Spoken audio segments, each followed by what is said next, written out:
It'll come in the middle of June. Yeah. Just take it when you can.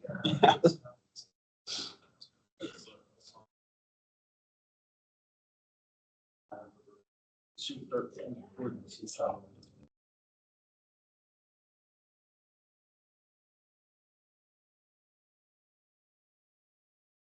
he's good at something. Oh, yeah. Okay, call the order here. This is June 1st. This is a work session of the Planning Commission. Today we have Alan Burke, Quinty Burrell, Thomas Doherty, Sheriff Carl, Matt Clapp, and Jim Sherry. Any citizen comments on items not on the agenda? Reports. Zoning hearing board, 2 items. Zoning hearing board, we had a termination meeting on May 23rd. Yeah, May 27th, for 436 North Church Street. The zoning hearing board stated that they had not shown that there was a hardship created by the lot or the characteristic of the property, but that the open hardship was created by the owner wanting to subdivide. So therefore they denied their appeal for relief or sign in the rear yard relief.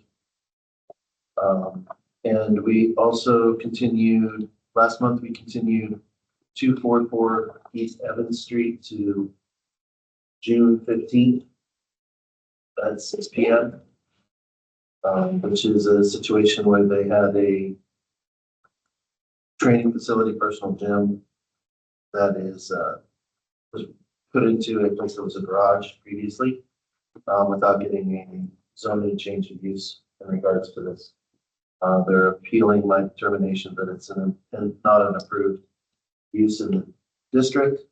And also, if that doesn't pass, that they'd be allowed under the series of non-conformities where you can take an existing non-conforming building and change the non-conforming as long as it is a less intense use under certain criteria such as air pollution, noise pollution, traffic, parking, those types of things. Did they submit for a building permit for that project? Not that I'm aware of that. However, It was before you were here. before I saw that. I was just trying to understand because the issue became, it was being used as both a residence and a business. originally that's what I was told, now I'm being told it's Sure, now it's just a business. Yep. Okay. Thomas A. Hart. Yes. So the HARB has written a letter. They're in the process of writing a letter to Borough Council. There's Gay Street is obviously within the HARB district or the downtown area of Gay Street. Borough projects have sometimes gone in front of HARB and sometimes have not. I remember it was our long-term building and zoning. Mike Curran. No, Kevin. Kevin. Yeah. I remember Kevin at one point telling me, Borough doesn't need to follow zoning, doesn't need to follow any of that stuff. The only thing we have to follow is building code. So the HARB is in the active. They're working on a letter to the borough to say, hey, borough projects should at least come in front of the HARB for just a review letter. So I'm just going to read. We review every feature that each business owner installs on the sidewalk, fences, paving, bollard signs. To not consider the street bollards, in the same way it's silly, and we would have recommended a less shiny modern finish. So that's our note from HARB that we should be aware of. Some of the improvements downtown that the borough's funding are not probably all be well served if they at least had the chance to have comment. And it was pretty much the bollards that kind of brought that. That is correct. There are plenty of other examples of years, but yes, the bollards were what they were responding to. We had a couple other ones as attachments. That's not any of those other look familiar to you, Thomas? I talked to Carol about what are the things that we should be hearing from each other. So I shared with them that we have in front of us a project under the Unified District, which includes, it's outside of our guidelines, that it follow our architectural guidelines and be reviewed by the new title Borough Architect or something. So we're sharing the top pertinent information. Okay. I'm gonna move the order. Oh, sorry. I just need to make the planning commission aware of some things that have happened over the last couple of weeks. You might see some of the information not showing up on the website with this over the next month or two until we can figure out a way to get around it. We had 5 occurrences where people, specifically from the HARB agenda, where people were hit with what are called spoofing attempts, where they take the information, create a fake permit, and send it in Jim's name, my name, Wendy's name twice, to try to get significant amount of money from people. We had one gentleman who almost fell for it. The banker unfortunately stopped it because they're requiring them to wire the money to the individual. We do not at the borough accept a wire transfer. So I want to make that public and on record here. We do not accept wire transfers, period. So if anything has to do for wire transfer, do not do anything with it. The banker told them to check with us, we checked with us and saved himself about $3,800.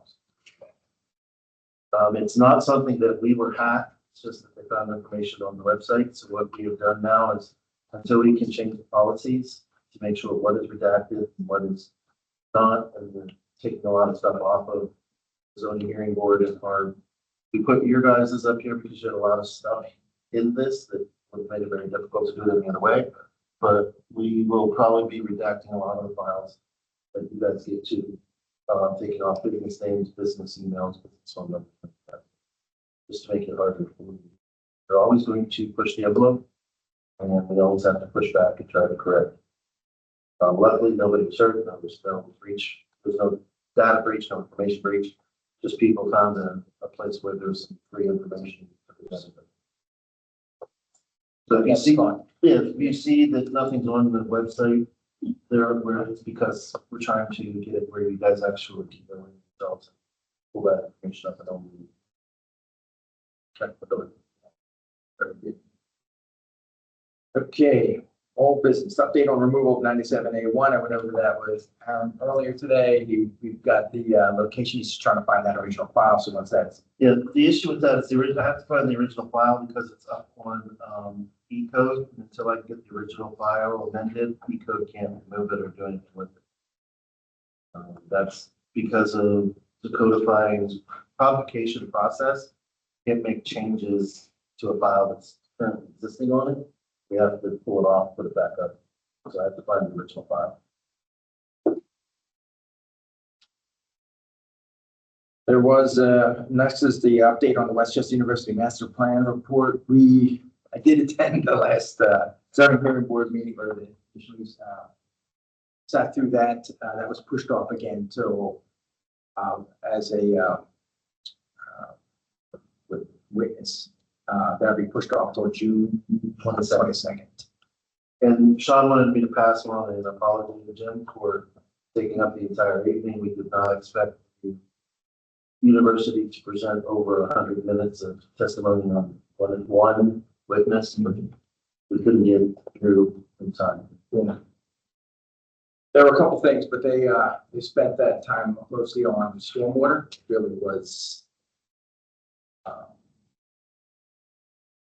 maybe encouraged by the previous lawsuit that had happened. So I think there was a lot of time spent on that. I think there were 2 glaring still pieces missing that hopefully we'll get to cover next month. I think that Wayne Hall has a potential for additional dorms. And I think just a failure to recognize High and Right Rosedale as an intersection that the university should probably really share in some responsibility in helping correct or improve. I don't care if it's PennDOT, the borough, the university has to be involved in there. The parking lots, Emma is on the opposite side of that. So we have to, especially with some potential development coming in across from High and increasing the student housing on that side, it's just important that at least those two pieces move forward with us. So hopefully we'll bring them up some pieces here. I'll bring it. So, all right, very good. Okay. Next on the agenda was 410 South High Street. The applicant did not show up today. They owe us turning or traffic templates for the site height, building height calculation. And that I did send them the ordinance to make sure it was clear, as well as architectural renderings and perspectives. So we were told there would be here today, but did not show. So I'm assuming they might be a little bit late on that. We'll have to keep pushing them and that schedule forward until they can produce that information. We have review it. I'm gonna ask on that. What is your time frame for going this entity or architect entity to review that? Well, I'm gonna push it forward. Normally it's 90 days from the first time any applicant that comes. But presumably we would see that review letter from that person. Is that correct? Correct. Okay. It would be essentially a consultant. That It would would be, right. Okay, right. Just That's what we expect. We just haven't seen that information yet. Okay, So to be fair, we shouldn't have deemed it complete until that information was available.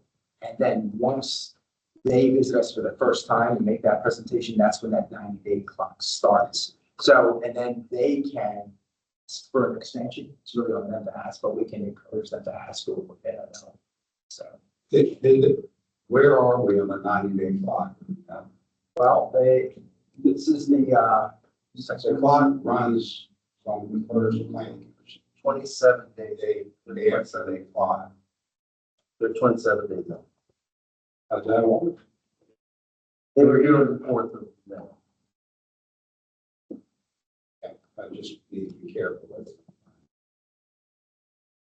If I can, And we're not keeping track of that, so our office doesn't keep track. we're keeping track. So, yeah, I mean,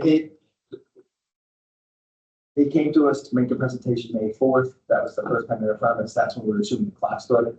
But the information that they had was incomplete. Understood. They were made aware 2 weeks before that presentation that they didn't have that. We had to see it. the county In was this on, case, we did accept the application, so. I don't know when the application was submitted, what the date was. We don't have to talk about it was this well before that. because the clock starts at the first planning commission meeting after they file the application, not necessarily that they attend. And then, you know, if you see this or not, but the court case against, they have made a ruling on that, just want to make you guys know, that is everything that. Can I ask clarification? So when Aaron, is it you or your office or who makes the determination that the application is complete and acceptable and the clock can start at the next PC? It's my office, Okay, and we were promised the information, and we respect through it. It didn't materialize. We also had an issue with the county, did not receive that information either. And they had to put a note in there that it was incomplete because of about the elevations. They couldn't even give them any kind of architectural stuff on it, so I don't know what the whole of that. so do we not have the right to restart the clock?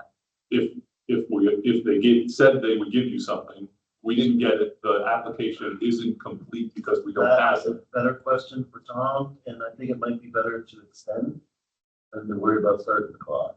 We don't have the right to. I mean, there are some ordinances that say if they submit revisions, the clock starts. I don't think all ordinance says that, but typically the applicant gives extensions because Right. it's never completed within 90 days. But technically, we should vote on this next week. Because, you know, and the incomplete nature of it, it would lead me to vote no on this, but we do not have time. It came in May 1st. And we need to vote on it in June, so that in July of the borough council it can go to borough council with a designation from us. Well, I agree with, I mean, the 90 days is applicable to borough council, that the decision has to be made Right. on the 90 day. So I would suggest that we contact the applicant and get an extension. So we don't have to give them negative reputation. Up on the screen, Alan, is the time schedule that they have proposed, the applicant. So, Sorry? this is the applicant's timeline previously proposed. So they had us making a recommendation in July. TJ, Isn't the essence of what you guys are kicking around right now, whether any of the information that has to be provided is required? no, there was no doubt that it's required. It was just has not been provided. So it should not have been considered a complete application. And the clock should not have started. So this, For telling me that. Because to me, I mean, I don't disagree with what Tom said, but, you know, that to me is kind of critical. so if this is April, May, we're now in June, okay. By July 1st, borough council needs to vote on it. Well, no, the last three lines, if we read I that. read them. Okay. I had to do the math. Sure. So I don't know what. April 1st, when they submit it to the clock doesn't start until the next planning commission. Okay, and that was April 2nd or? That was May 4th. It was May It 4th. was May 4th. So then we have May to June to July. And in July, we have to. So our next voting session, we're gonna need to vote. Unless they have. No, 1 month. and That's what I'm saying. The voting session. And so what I'm saying is, all I'm saying is, they're going to need to submit for an extension. Or they're gonna get 7 no's. But I think, again, I don't want to belabor this, but when was the April planning commission?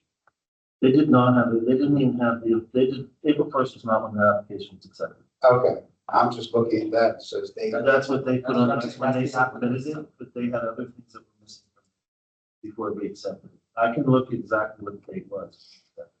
But it was around April 20th when they actually accepted it.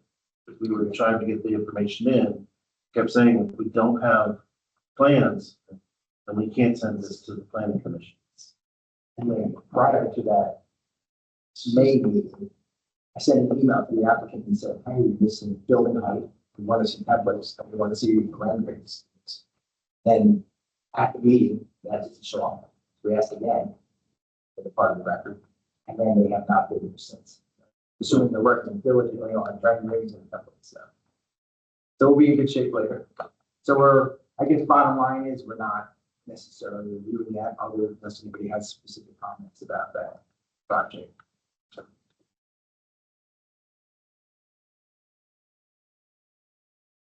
Okay, I'm putting down June 27th there. But then,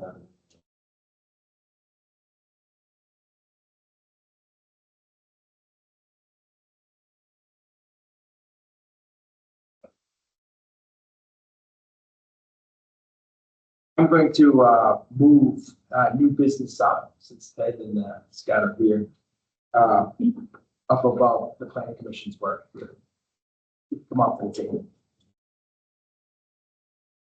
This is 615, 617 South Walnut Street, Townhomes. I'm gonna just make a flow.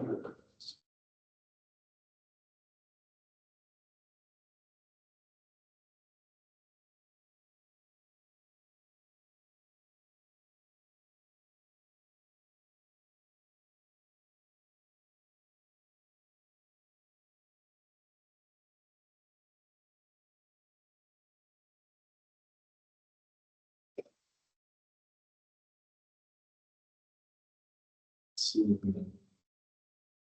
That's it. Okay.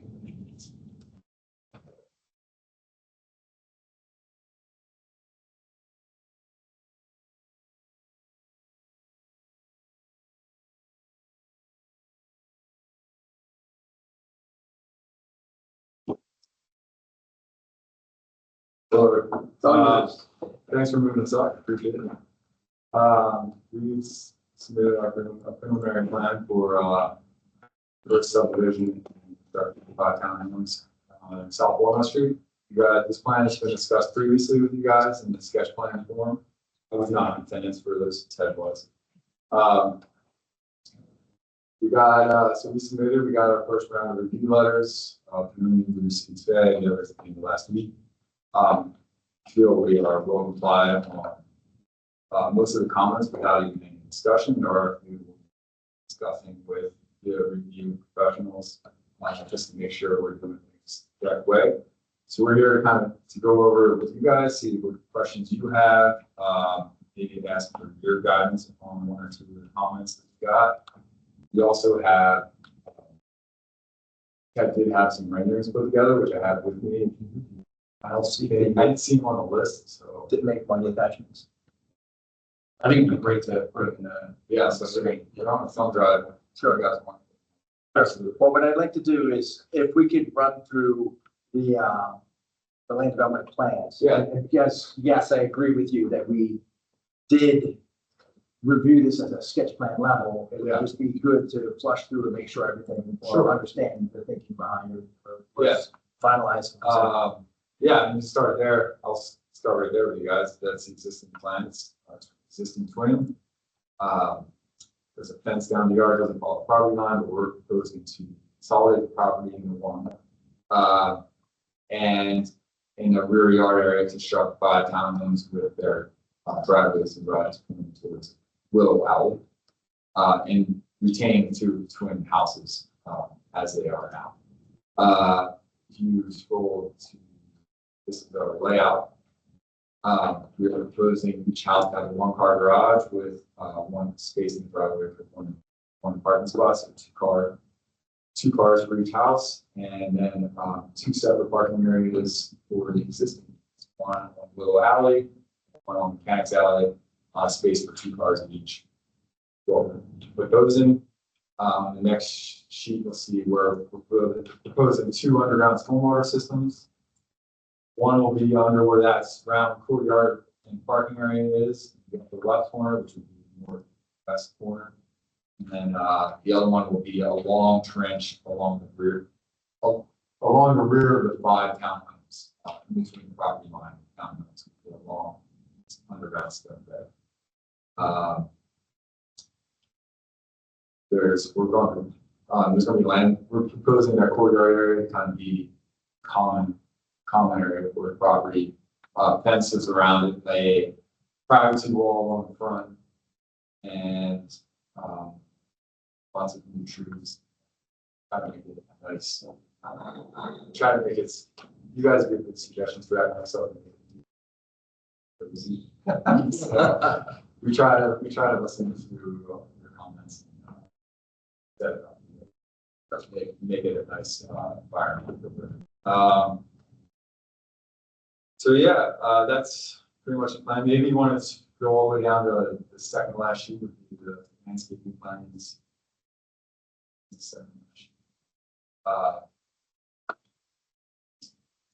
Height, there's as many trees as we want to fit, but that's our first go at here. We do have pretty long, a lot of comments from the arborist. Sure, doing things the right way. He had some recommendations on different species and spots and things around. So, yeah, one of the questions I guess I'll jump in the comments. One question I just want to straighten out, or not straighten out, but just confirm, was another comment about parking in the front yard. And I think previously this was discussed with you guys. On the lot layout, where the Walnut Street side is considered a front yard and the Willow Alley side is considered a front yard. The rear yard is the Mechanics Alley side, and the side yard would be to the south to where the neighboring apartment building is. So that's two spaces we're proposing northwest corner. Technically, it's a front yard, and made a comment about it. However, this was something that was discussed here and I won't say recommended, but we want to find out if there's any issue with having that parking there. Even though it's considered a front yard, we are proposing a wall hiding from the Walnut Street side. Obviously, it's not going to be the street, Willow Alley side. Maybe, Scott, I'll just interject. I think just to clarify, since I was at the meetings and stuff, wasn't the discussion, we had several different parking arrangements. That was a great, helpful topic of discussion. Ultimately, I believe we landed on a lot, really having one front yard, one rear yard, side yards. And then the northwest parking, the two-car kind of parking spot, safety system. So the idea there was, kind of like Scott said, that wall is a contributing element to the street face. Can't see the parking, especially if it's considered a side yard, which really effectively, it's kind of difficult to tell that things go in different directions. But if we keep consistent with that ideology, you kind of get the best of both worlds. You get the parking, you get a beautiful brick wall, and you get compliance, which is ultimately what we think. So that was just the Just have a quick comment. Two of the things that we also talked about, that being really valuable, was breaking up the parking. Two and two, the argument can be, when you get enough parking spaces together, you ended up with a parking lot. If you have, an area that could fit two cars, but it's got Belgian block around it and it's gravel and it's adjacent, one of the things we talked about with the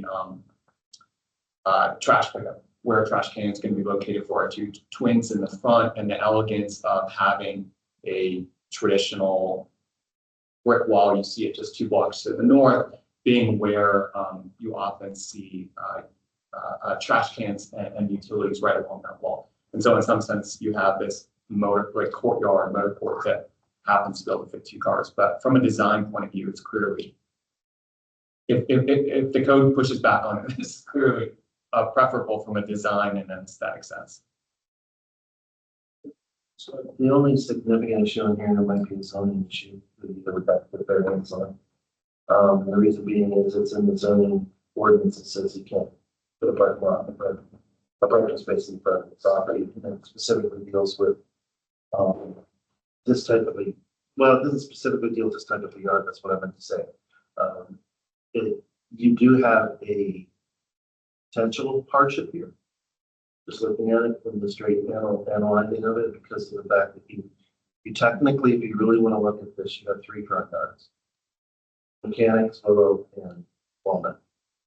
The main is what you have now, main is front facing.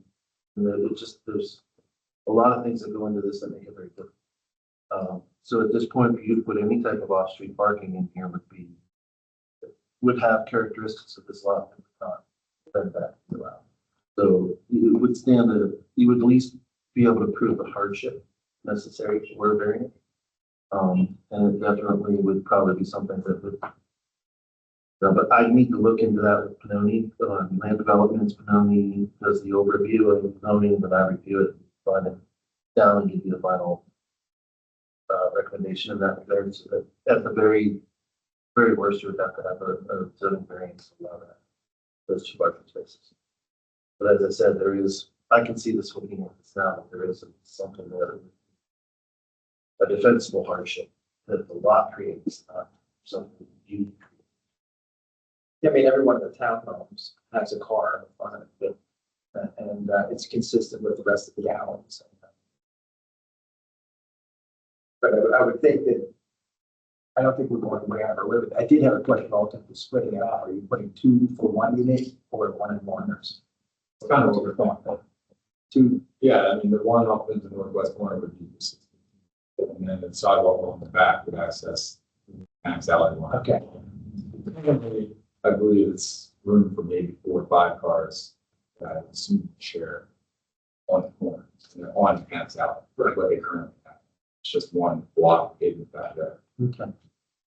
The only thing is looking at it with zoning, code, we're required to, as it is written, we cannot make a determination one way or another as a zoning officer.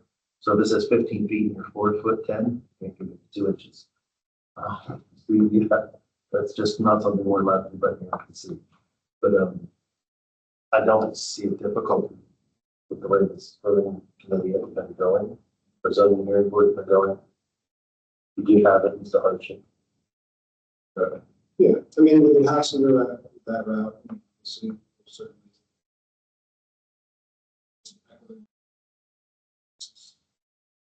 The intersection of good design.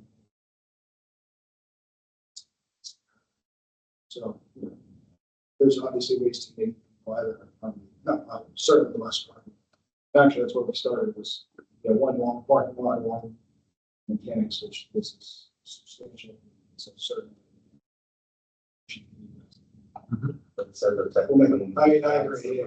No, I would just push back to say that I would want to come in with a recommendation that could be shot down to go in front of Borough Council to make sure that we are doing our best to support development that is in keeping with our comprehensive plan.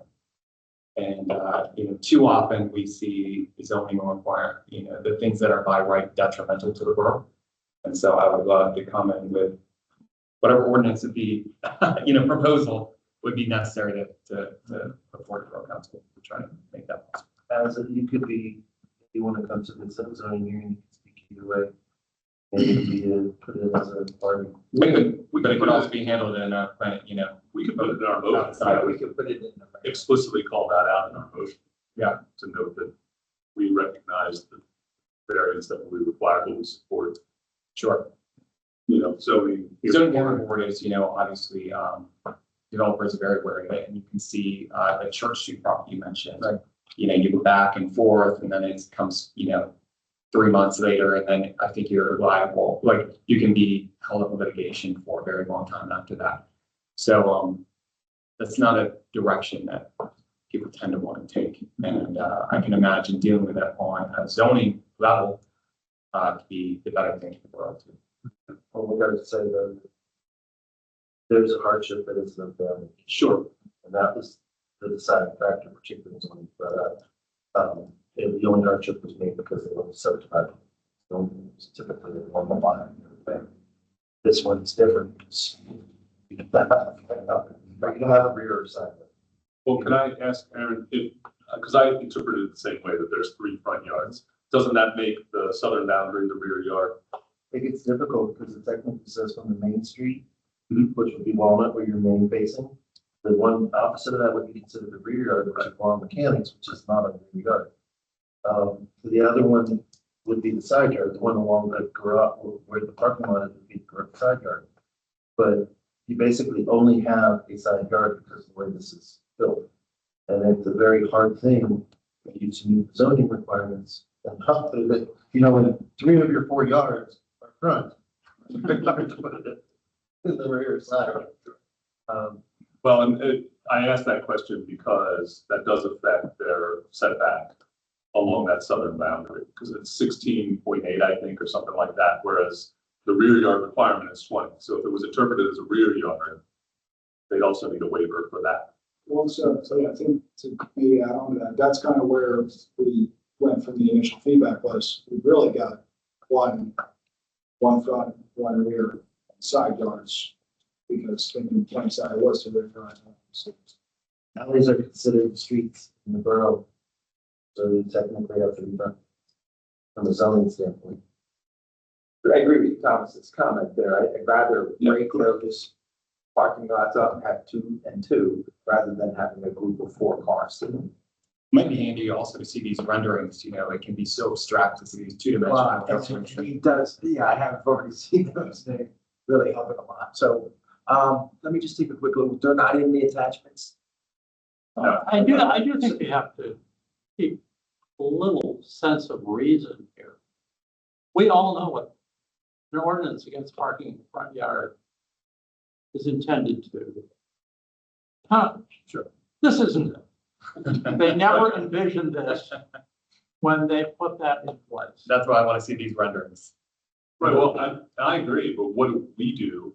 We have to rule against the ordinance. So, or we have to make our recommendation based on the ordinance. So I think our recommendation should be, we recommend it for approval despite this or because we also support approving it. I mean, it is what it is. There's also the opportunity outside of this to refine some of that language. Of Right, course, that's, course. that's where I am. I think there's a It's just not gonna get done. big in time. opportunity, but Correct. I know it's too late for this one. However, we don't know that the borough would send someone to oppose it. The smart goes would have to, and my recommendation would probably not be to oppose it. I mean, it's significantly nicer than the two properties adjacent. Of course. My statement occurs above the clerk. Very good. Ted, you want to put the, I don't know, it's a specific one.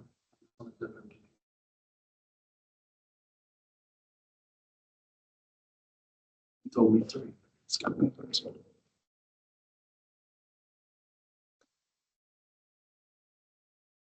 yeah, this is where our official language is a speed bump.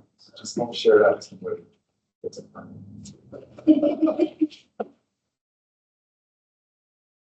I brought that up, we've had several clients really close to losing the bottom line, scams, like we were talking about. You know, everything is not.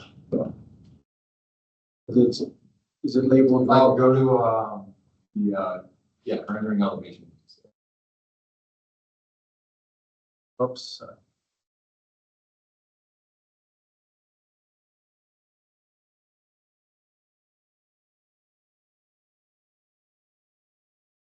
The photos should work.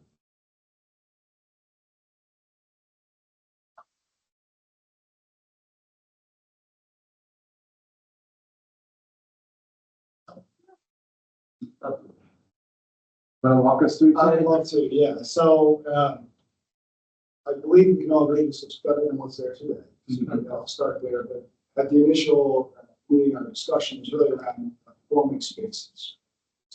Characterizes the borough, its forming spaces, and the creative use of a brick wall, in this case, the archway, accomplishes several things. It hides the trash cans, it hides hopefully parking, and it allows access to Walnut Street, while preserving the very large sycamore.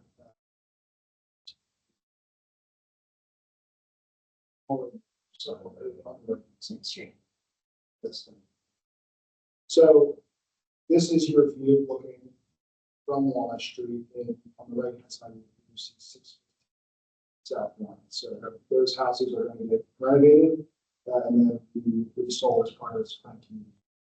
We just clarified owner occupied housing, not student rentals. Something I think this, the residents, the neighbors in this area, I've talked to a couple, can agree we need more. That's, we're about South Maddox, we're also less to it and we have across the. I think we should clarify that this is not the car in the car. Here's the next image. So I think it's, like, you should make sure either to move that or It's just good call. That's misleading. That was a car going down Willow Ave. So the new landscape you see here, the trees are, they won't go in that large, but it's like a few years down the road. They do need to go in relatively large. And you see another rendering from a tree case from Walnut looking back and see that kind of corner. We've got brick on 3 facades of the building and then a fiber cement on the back, which you can see at the moment. Black windows, very simple, tasteful, matching surrounding buildings, except for the one across from King's Alley. I wish you could replace. There, you know. If you go to the next image, this is where you start to get a taste of that corner, which I think can be really iconic. And maybe we put a little sign that says Willow Alley kind of on it, which I think is really unique. It's another unique moment where times you'll see parking, but you've got, this is some more vegetation, some more plants, more vegetation. But you start to get a sense of, you know, this really kind of special little community. Go to the next one. This, now you start to get a sense of the courtyard. I think we've seen a lot of good examples previous meetings, but those two stone, the two brick walls there are anchored by the aluminum fence. We talked about either having some lighting there, back from this group, or not, but scale of very simple building, which we like. Modeled kind of after what's adjacent to 14 South High Street. This is a good example. Some really nice simple size, but still very much fitting into the character. Questions? Next slide. So here's you're now walking into the courtyard. You see there's a little sitting area anchored by some more landscaping. And this obviously be walking down the road. So you get this really kind of unique perspective. We're talking about front yard, backyard, and when we see the last facade, we could make out it's kind of has almost another very private but front yard-esque view on the other side, which is really interesting. Got the archway of the garage, which was something that this group really gave some good feedback on. And the pedestrian door. Right. I love that you've included Yeah. that, right? That's That you have a front door. It's so often on these types of buildings, you're maxing out that garage space and you just see the two car white garage. And that's an important distinction. The first rendering we came with was a two-car garage. So in order to comply with the ordinance, we just had a large two-car garage with tuck under parking that would be effectively not whatever yard. This is substantial. And this parking, which you see here, technically currently exists, although it's not in this condition.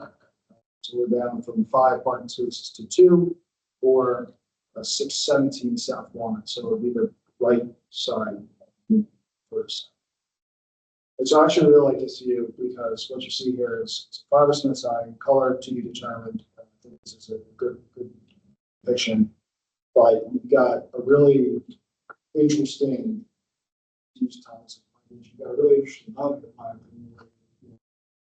You don't see this every day in the world. There's some really big examples of where this is, but it's private.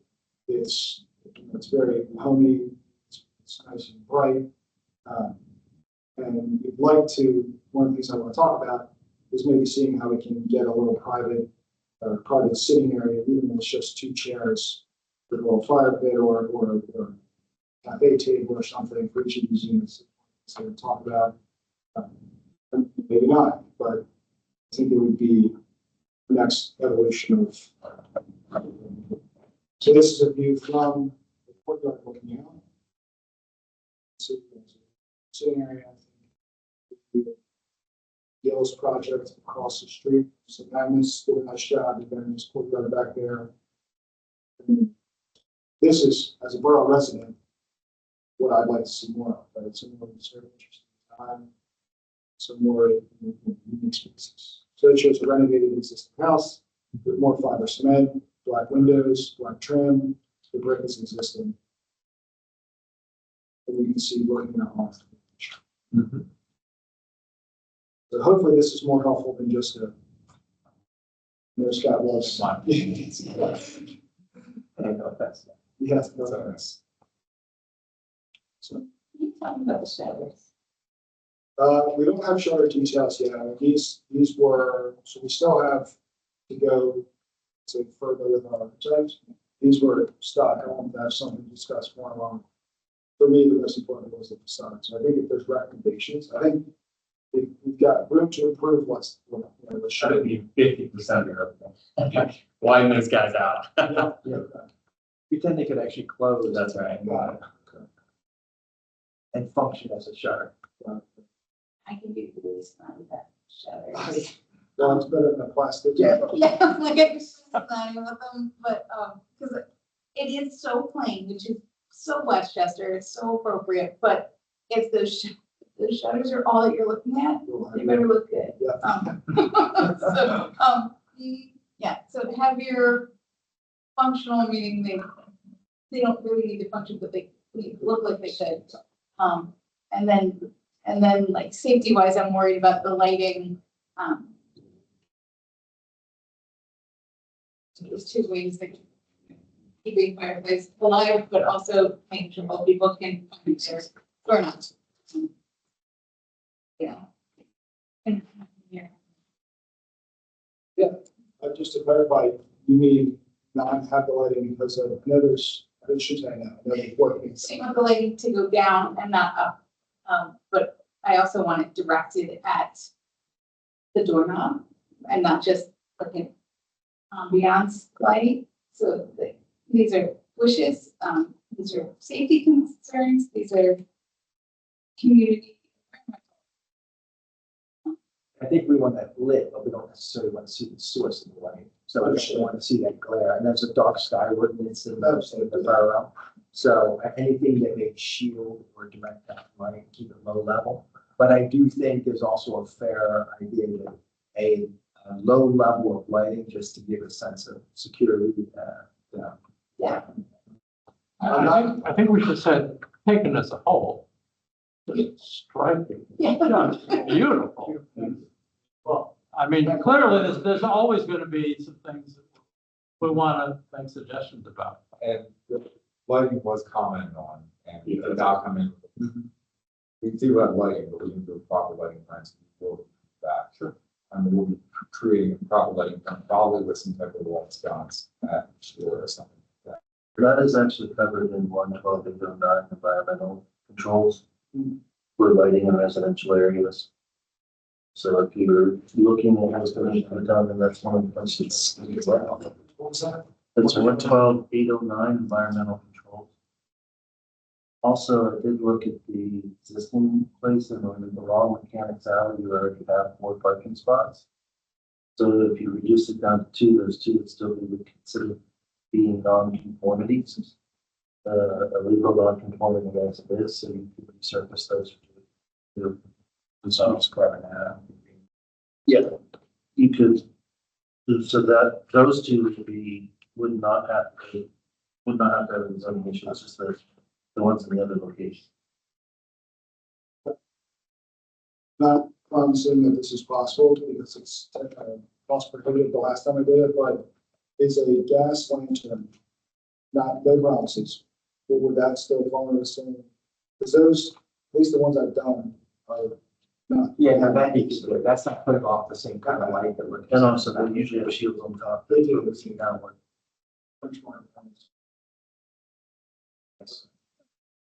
Great. I just think if you walk along Willow Alley, they're not inexpensive, but they look really. Oh, it's fantastic. I love it. Yeah. It's something that, if you're a pedestrian, just walk along there, you can really enjoy. I really like that. Chip, while you're here, you have any comments? Well, it sounds like they have the pro-artist reports there. You've got the John Oscar report. We have, Yeah, we had the, Yeah. yes, So yeah. he speaks for us, so. He has issues, you know, much more good. Yeah, I think, yeah, I mean, I think I understand. Just so you know, it's actually going to be the for fire and heat control in any residential district, flood lighting or high intensity lighting over 150 watts. They'll be located so that the glare or reflections no greater than 1 foot can off the lot line of land use, so neighbors across the island would have to be 1 foot. What is this? That's a limit. So We did have a couple, I think we had 2 or 3. And we had one that under one of the comments from the arbors, was kind of separate to, like, just reconfigure their, so there isn't any conflicts. Okay. Yeah, like, was that? The tree. Yeah, Yeah. like, just this layout with, I think Tom, yeah, I did like your color of putting the LED right on yours. That's very nice. I mean, overall, it's a good contribution. Yeah, you're gonna have a sign in the public realms to be able to public space. Oh, yeah. It's a, keep your, little,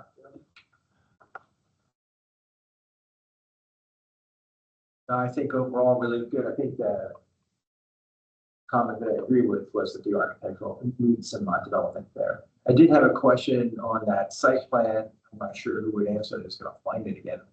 Somehow at the, what's going on here, Scott? That's a lot of gymnastics.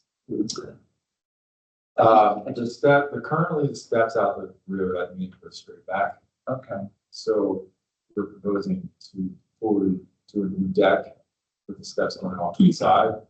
So we're going to keep the walkway. It's along the south side of the building. But that's an overhang. That dash line is the overhang. So when that walkway gets to new steps, we're just proposing walkway around it. That makes sense.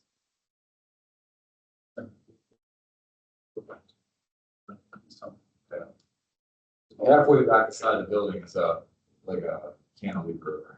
That's that dash line. The sidewalk goes below. We are not proposing any changes there. Yeah. But then. No, if you build it steps on the looks like you side- walked into a side of the stair and walked towards the side of the stair. And then But I think that would be, I mean, like, you wouldn't want to walk toward the stair. oh, no, I'm just wondering what it was. I agree. Yeah. It doesn't show up in the rendering. You gotta have a good couple bushes. No, all in all, I really enjoyed it. Alan, do you have additional comments? You started nicely, so very positive. Well, my only comment is that suddenly I'm not worried about the deadlines. We miss it if this gets approved as is, I'm all right with it. So, Take that and run. That's fine. They got all their stuff in. yeah. Appreciate No, I think it's really good. The kind of thing, we could get more of this kind of thing. In the borough. It's, I think I'm leaving now. Even I.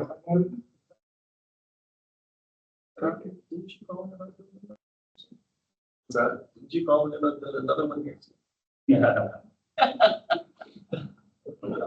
Quincy, any comment?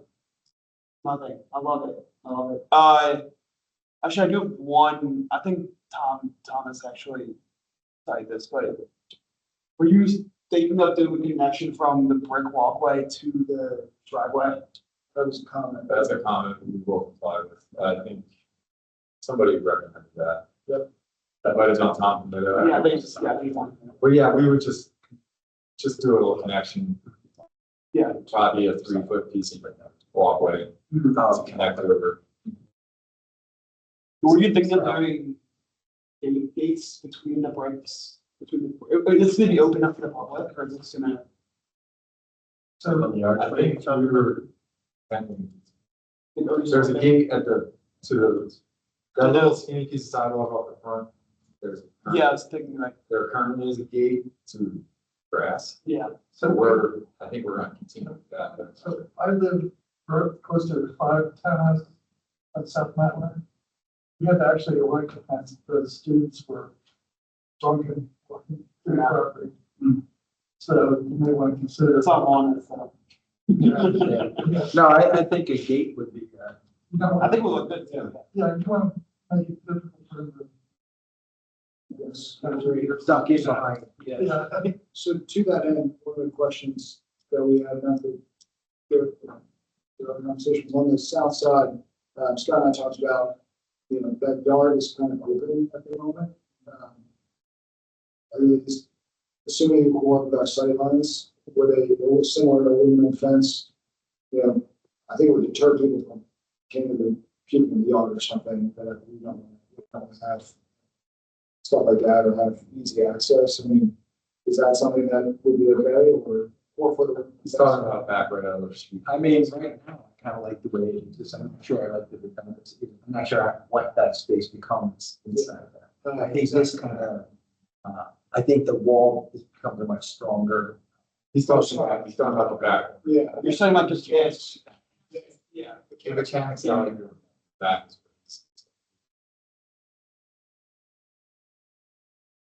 Back. Yeah, go back. Here, No, it's a- So There. I don't know, we've gone back and forth, Scott and I have several times on this. I don't know that it would make a ton of sense, It's so pleasing right now, like, it's right to be a problem, like, a problem, but there's something that's so. Anybody who's walking. Yeah, I like that. Leave it where it is right now. If it becomes a problem, or if the homeowners association decides that they need to address it. I was curious about the screen between this property and, I mean, I saw a line of plantings. Was there any brick wall or screen wall behind that? Aaron, if you go to the next door.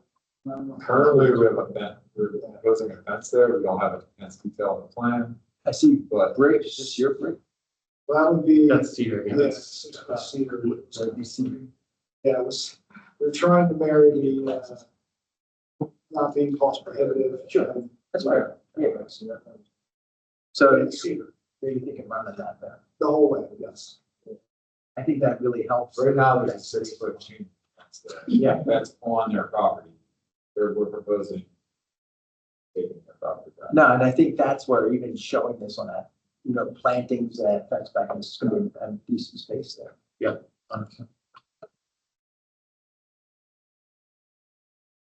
But, nice. You done? You good? Yeah, I'm all good. Thomas? I just want to say,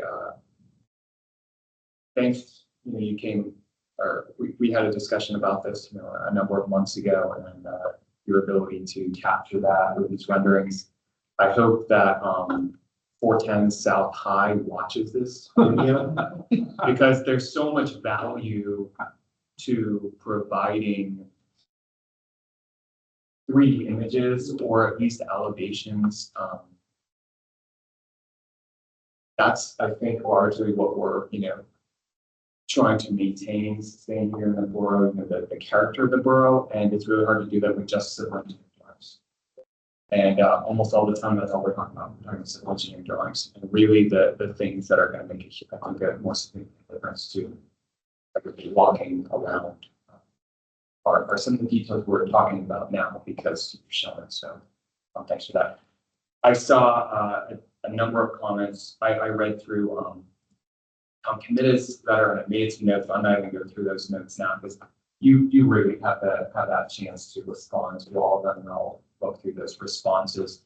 But I think he had some comments that if these renderings are put, details of these renderings are put in words, and then that will answer many of those. He did talk about the 2 legacy trees. The tree commission also had that. And I guess my note to you would be, I guess I would lean on, there are so many tree comments in both your letter and Tom Committee's that I'd love for you guys to have like a follow-up review letter, I guess, just to like help clarify, like, did they meet all the expectations you had? Because I was getting a little bit lost in you guys have 9 pages and then you had like, Yeah. I don't know, I just wasn't. It's a lot of recommendations in there. We can talk about it. Okay, yeah, maybe you can just give us another review letter on their follow-up. Sure, yeah. Perfect. Yeah, there's one of the street trees on South Walnut is, and they're proposing to keep. It's a huge tree, so it's either sycamore or London twin. It's probably over 100 years old. The 46-inch one. Yeah. Yeah, oh yeah. Whew. I think that's a beautiful marker of the, Walnut Street is kind of anchored, Skynor's on this is anchored by these large trees. If you go down Walnut, that's one of So there's a one ago in 1896, so it eventually could take. Yeah. That's why. London Queen, that's sycamore. Is it the same thing? Is that, are those different? They're different trees? Okay. One of my related comments was the tree commission has been very generous with their time in terms of meeting with applicants. And I found, given the length of the letter, it seemed to me like a follow-up meeting just made sense for you guys. And probably you'll come out with a very clear sense of direction on the trees. So if you guys can coordinate that, I think that'd be beneficial for both you and the tree commission. Why did the landscape architect? You invited all the rest of them? She's not with it. Yeah. Oh, that's what she was. Please. I'll be visiting. We'll be contacting her though about this. This her. But it might be, or first is the neighbor. Or stuff with me. Whatever. If we're invited, we're coming. Well, we don't meet on Wednesday. Okay. That'd be great. What time? Oh, here. Bring your thumb drive. Sheila? Anything on that chart, just bring your thumb drive. No, I mean, I seriously could be particular about shutters. I want that, like, girth, you know, like thin plastic stick on shutters. I would love to see some lift off hardware that's gonna make them appear functional, not that they need to function. And I want them to be able to cover the windows. Yeah. In dimension, not actually. Yeah, yeah. I want them mounted in a way that will keep them on. Think people forget that part too. Are you like hinges? Shutter doors? I just want them to stay. I don't want them to fall off and then, Yeah. and then that's an issue.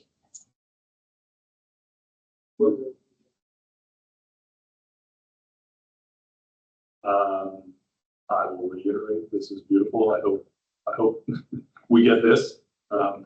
I really appreciate the 3 sides of brick, because that's usually my comment. I don't have to comment on it. That's great. They usually save that one for me. But as far as, I want to just remind the height calculations, we do need the height data to confirm. That's also one of my responsibilities. So I do want to see that just to make sure. From a waiver perspective, you did provide the site triangle for the mechanics outside. But I think you need to do it for, given, I don't know, maybe I'm wrong, for the Walnut Street side too. Because you are including a wall now. There are changes occurring on that side, even though the houses are staying, they're being renovated and now the wall's gonna be there. I'm not sure you'll need a waiver, but it might help to actually go through the process of putting that on the plan and see what comes out. I don't have a problem with the waivers. I just want to make sure we're covering our bases. And as far as that waiver goes on mechanics, can we go back to the plan real fast? Sure. There's one of the sheets, I don't remember which one, has the site distances. If you see, there you go. So, it would help a little bit. I think it would actually help your case from a waiver perspective. Scroll up sheets. There it is. There. Scroll a little bit. Yeah. If you show the buildings to the north on mechanics, like the first building, just to confirm that there is an existing lack of clear site triangle, and that way you're not doing any more damage, and it's consistent with what's already there. So that'll just help. Ask you a question about the clear site triangle, that distance that you're starting that point. What's the criteria? Where is it? It's in the woods. So That seems like, back pretty far, that's all. I mean, yeah, Westchester is the only one I know. And that 10 feet. You're talking about the site triangle or the site line? Not the site triangle, but that point that's starting. Where you're Yeah. starting your viewing distance. Yes, that's the Usually in fine. my head, I'm thinking, if you're a driver in a car, that would be the spot I would want to see the clear sight. You're back 3 units here. Oh, that clear site triangle, yeah, that's defined by the ordinance. And is that distance is taken from the intersection? Yes, and 75 feet each direction along. Probably run into problems with it every time. It's just, There's nothing. It's 75 feet back and then 75 feet. So yeah, I mean, the alleys in Westchester, finding an alley that has that. well, we see it on every, Yeah, it's in our ordinances. And that's, I think we just also need to do it on Walnut.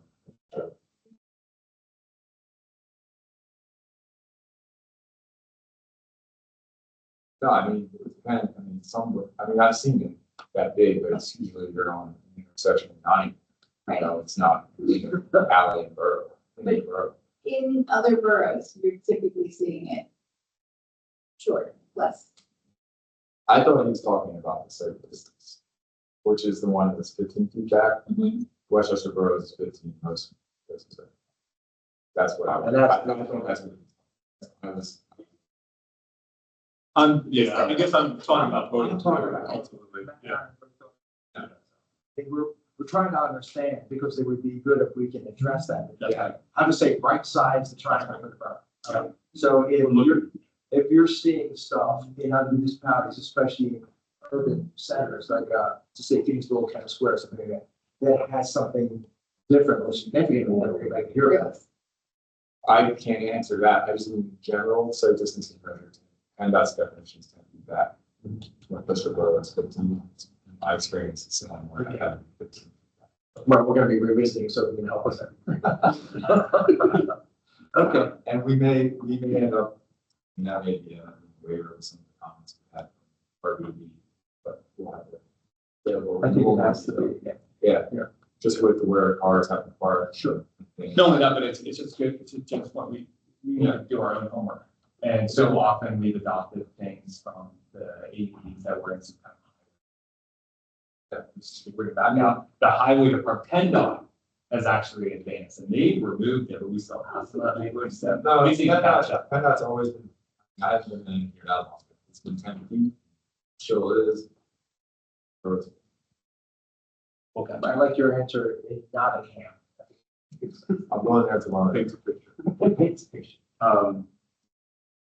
Given Aaron's assessment of the front yards, you might need to update your table summary on sheet 4, which shows the build-to line, the setbacks. Just pointing that out. If indeed we have 3 front yards, that might need to change. Just so you know. Yeah, that one. Can maybe, we can just sort of follow up to go over. Sure. Yeah, I just got Panoni's stuff today. Right. And today was not a good day to review anything. Yeah. Monday's generally are not. But I haven't had a chance to go over their comments in regards to zoning. Well, they didn't have, that's why I was gonna say, they didn't have, it comes for their. If you read it, it says any corner lot. And unfortunately, because the definition is that alleys are considered a street, Mechanics Alley, Lobo Alley, and Walnut all are streets. And since you have 3 streets, you have 3 front yards.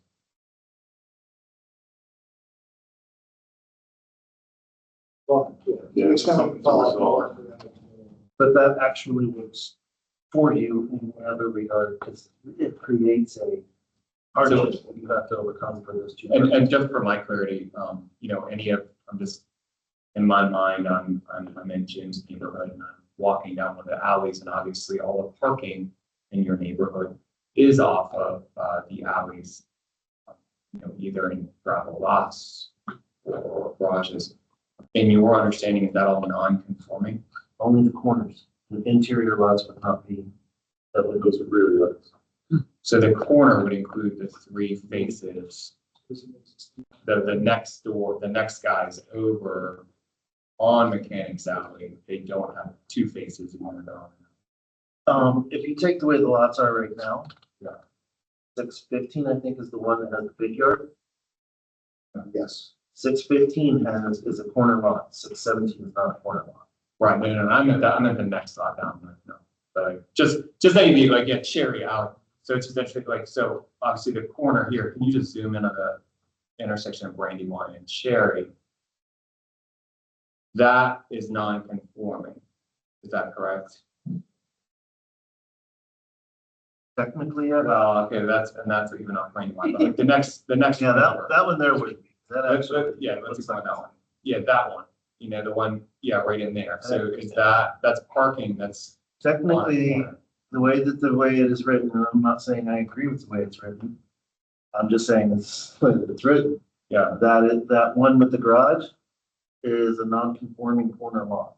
That's a front yard. Yeah, and I'm talking about the other one, but yeah, I think you're making the same case here, right? Yeah. Yes. That's the front yards. But then you go one lot in and all of a sudden it's. Yeah. That's definitely something that needs It's clarification. not uncommon. I've seen that in a number of different municipalities where they make corners, but the difference is that there's usually a the difference between an alley and a street. Could We look at the other. need to work on the definition. Yeah, of because alley. we, and I mean, there's a garage almost in every alley on the ramp, right on the street, right? Oh, sensitive. And they're all of them so far been lovely and contributing to the character. They got some years to them. Yeah, I can't say anything about those because they're pre-existing and non-conforming, but putting those parking lots in that area could be construed as being that lot. The rear ones would not be along Mechanics because they're already there. They're non-conforming already. At which point removing two of them and, turning them back is fine. No problem with that. I think we'll put that on our list to revisit. Okay, while we're here, this is the work. One more thing, it's just actually more aesthetic, and maybe it's also for the tree commission, the southern boundary, where it's a line of arborvitae, along that new fence. I didn't know if it would make any sense. That's the southern facing, face of those homes. Lots of windows, lots of natural light, which is great. In the summer, it's going to be beaten on there. So I didn't know if there were shade trees that are worth interspersing with those arborvitae along that boundary to give them some seasonal shade in the summer, the fronts of those houses. I don't know what would be appropriate, what would be the right size, if it even makes sense, but it was just a comment, replace a few of those arborvitae with some shade trees, one for each house or something like that. Because it is south facing, so just. Yeah. 100% plug that. That was it. I believe in the energy code, you're gonna have to do something there to balance. That, anyhow. You don't wanna have too much heat coming because there's not like this, that, and that. Right.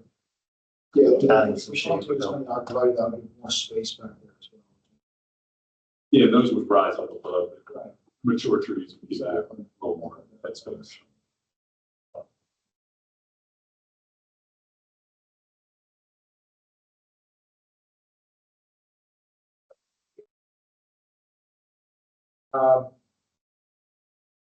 First of all, I think from a big picture, I do appreciate the fact that you brought this project in at sketch level and that you did incorporate a lot of those comments. And I think reading through shade trees, look at these things and incorporating, I think it really does make for a better project at the end of the day. And I think something that's much more consistent. So often we're saying, well, we're looking for something that's actually a contributing resource. What's that actually money? Because it's actually contributing. This is a very nice development, and I think contributing in the way it's looking. But I don't know where you're going to end up dollar wise. I thought though it's square foot wise for what you're using. It's a really nice, right sized for sale. For sale, single family. I think that's great. And I think the ability to offer and hopefully more attainable, and then still belong to a community within the community. And I like the idea of anything that reaches side of the development itself. So rather than a development just looks inside itself. So I like the idea of like a gas lamp. I like the that public kind of space, even though it's for the community. I like the wall and that green that you left on Walnut. So I think at the end of the day, Walnut Street is not hurt. I think it's improved. I think all the way around. I do think the structure itself needs some development. I would like to see it myself, a little bit of texture, even if it's maybe a portico or a bay window or something. I wouldn't mind seeing just a little variety there. When you look at the site plan, that's a pretty big box there. So that's my only comment relative to that. So if there was an opportunity, especially on that south side or something, I like the idea of a little bit of a space. If the garage's doors tucked back 2 feet or something, and have a little bit of some depth there.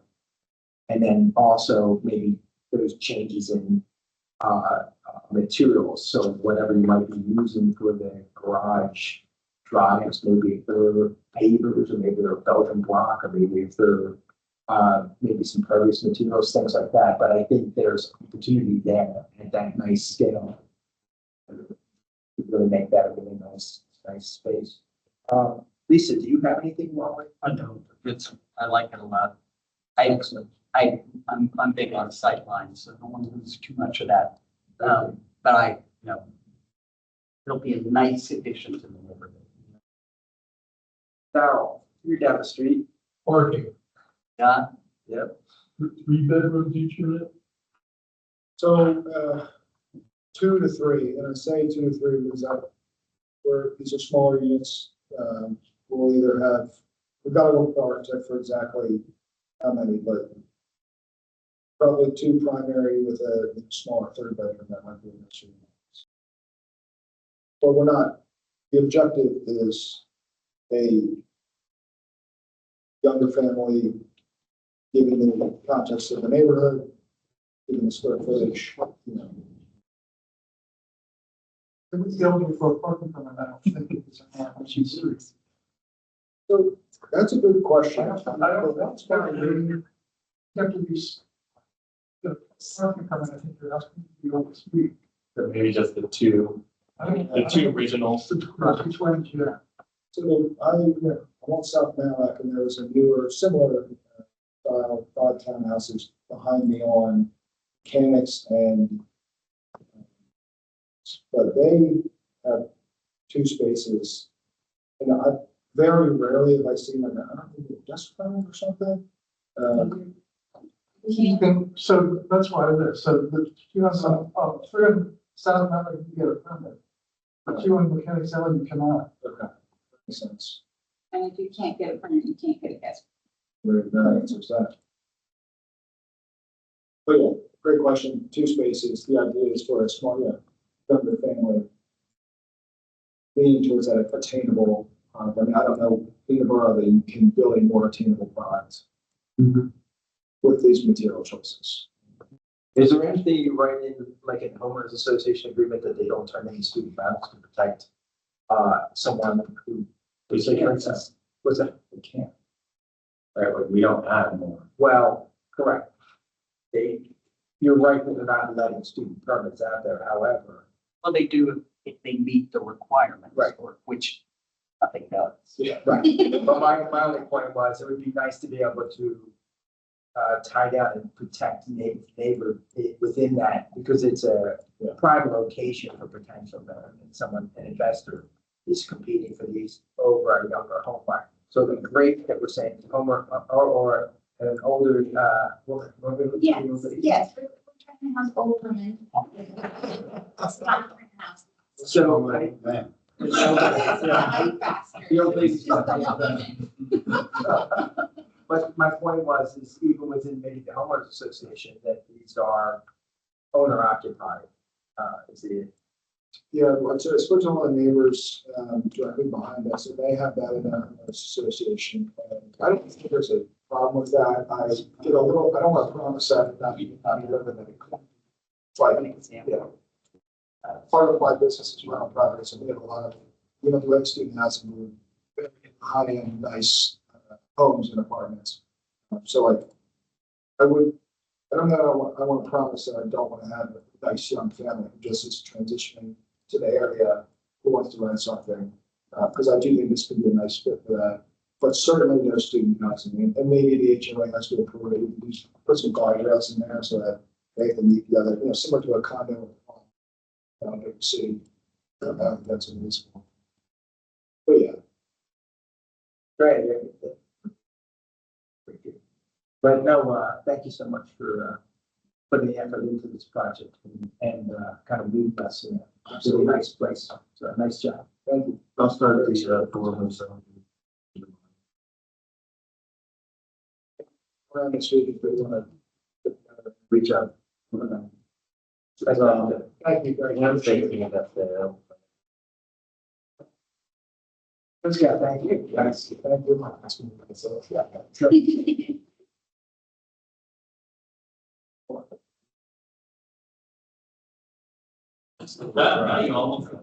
Oh, you remember that I just acted out? Yes, you can.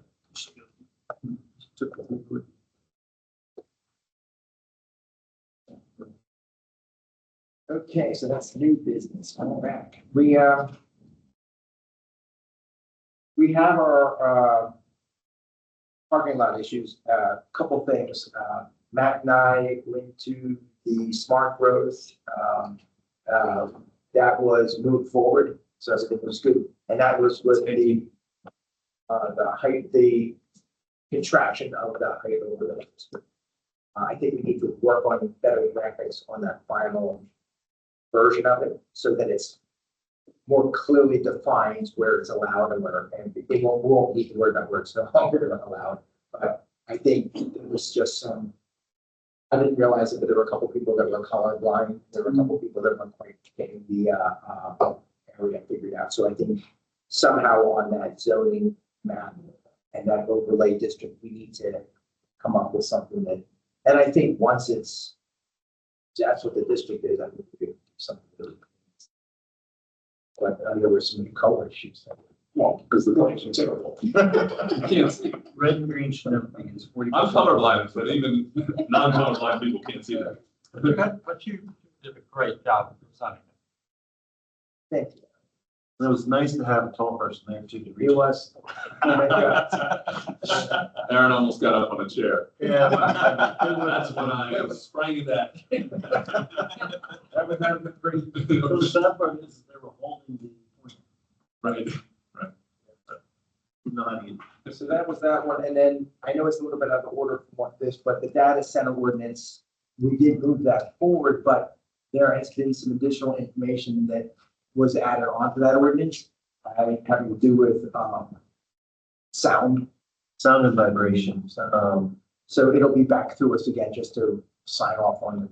But they should hurry up and get something on the books, just in case. It would, anything with some teeth and then modify it later. I wouldn't have gotten it on there. But We already have a sound. We tried. We already have the public hearing scheduled, I believe, for it, so we just need to get this letter redone because it was issued. is that something we can see next week? Absolutely. And we can take care of it next You week? should have already seen the ordinance. We need that next. Yeah, do it next week. Do it next week, so. I'm not sure when the hearing is. It's. Is it more than 30 days from next week? No, No, it's not. I think it's this phone. Well, if you could do it now, it'd be better. We'll do it next week. We'll vote on it again. Okay, that's fine. Yeah, what we did sit, Kristen and I sat down with two individuals that Panoni had got together that are nationally recognized and do this for zoning, for ordinances for data centers all over. They actually created something that is very easy to understand. First of all, it's very easy to enforce. It's also very easy to measure. They have even offered, for a minimum fee that they'll come and train our code enforcement officers, take about 2 hours with the equipment to go over it. And it's something that can be modified to actually be moved into our zoning ordinance or our noise ordinance. It deals not only with noise, but vibration. Because actually one of the biggest things with a data center is them running the diesel generators quite often and quite a lot. And those, even though the startup has a lot of noise and has a chucking sound and all this other stuff, it's actually more of a low hum with them and the actual vibration that you can feel from it, so that they have some very specific things in there in regard to that. But it's exactly the same except for the noise violation section. She gave it to you last month because we need you to review something. That's the only part that's been changed. Sheila, I know you had a draft in there somewhere. It's under pedestrian safety. Oh, God. I thought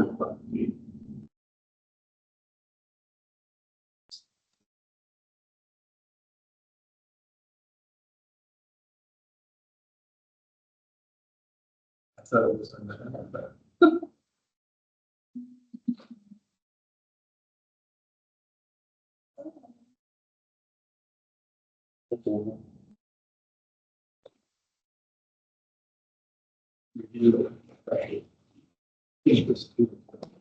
I'm sorry, I saw it earlier.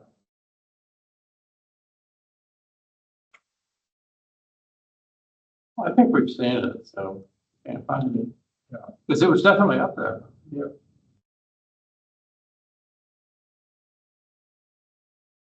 Maybe the folder that when Yeah, 5B crosswalks. 5B. Oh, we. Westchester. Oh, there it is. There it is. There it is. Thanks to the 5Z.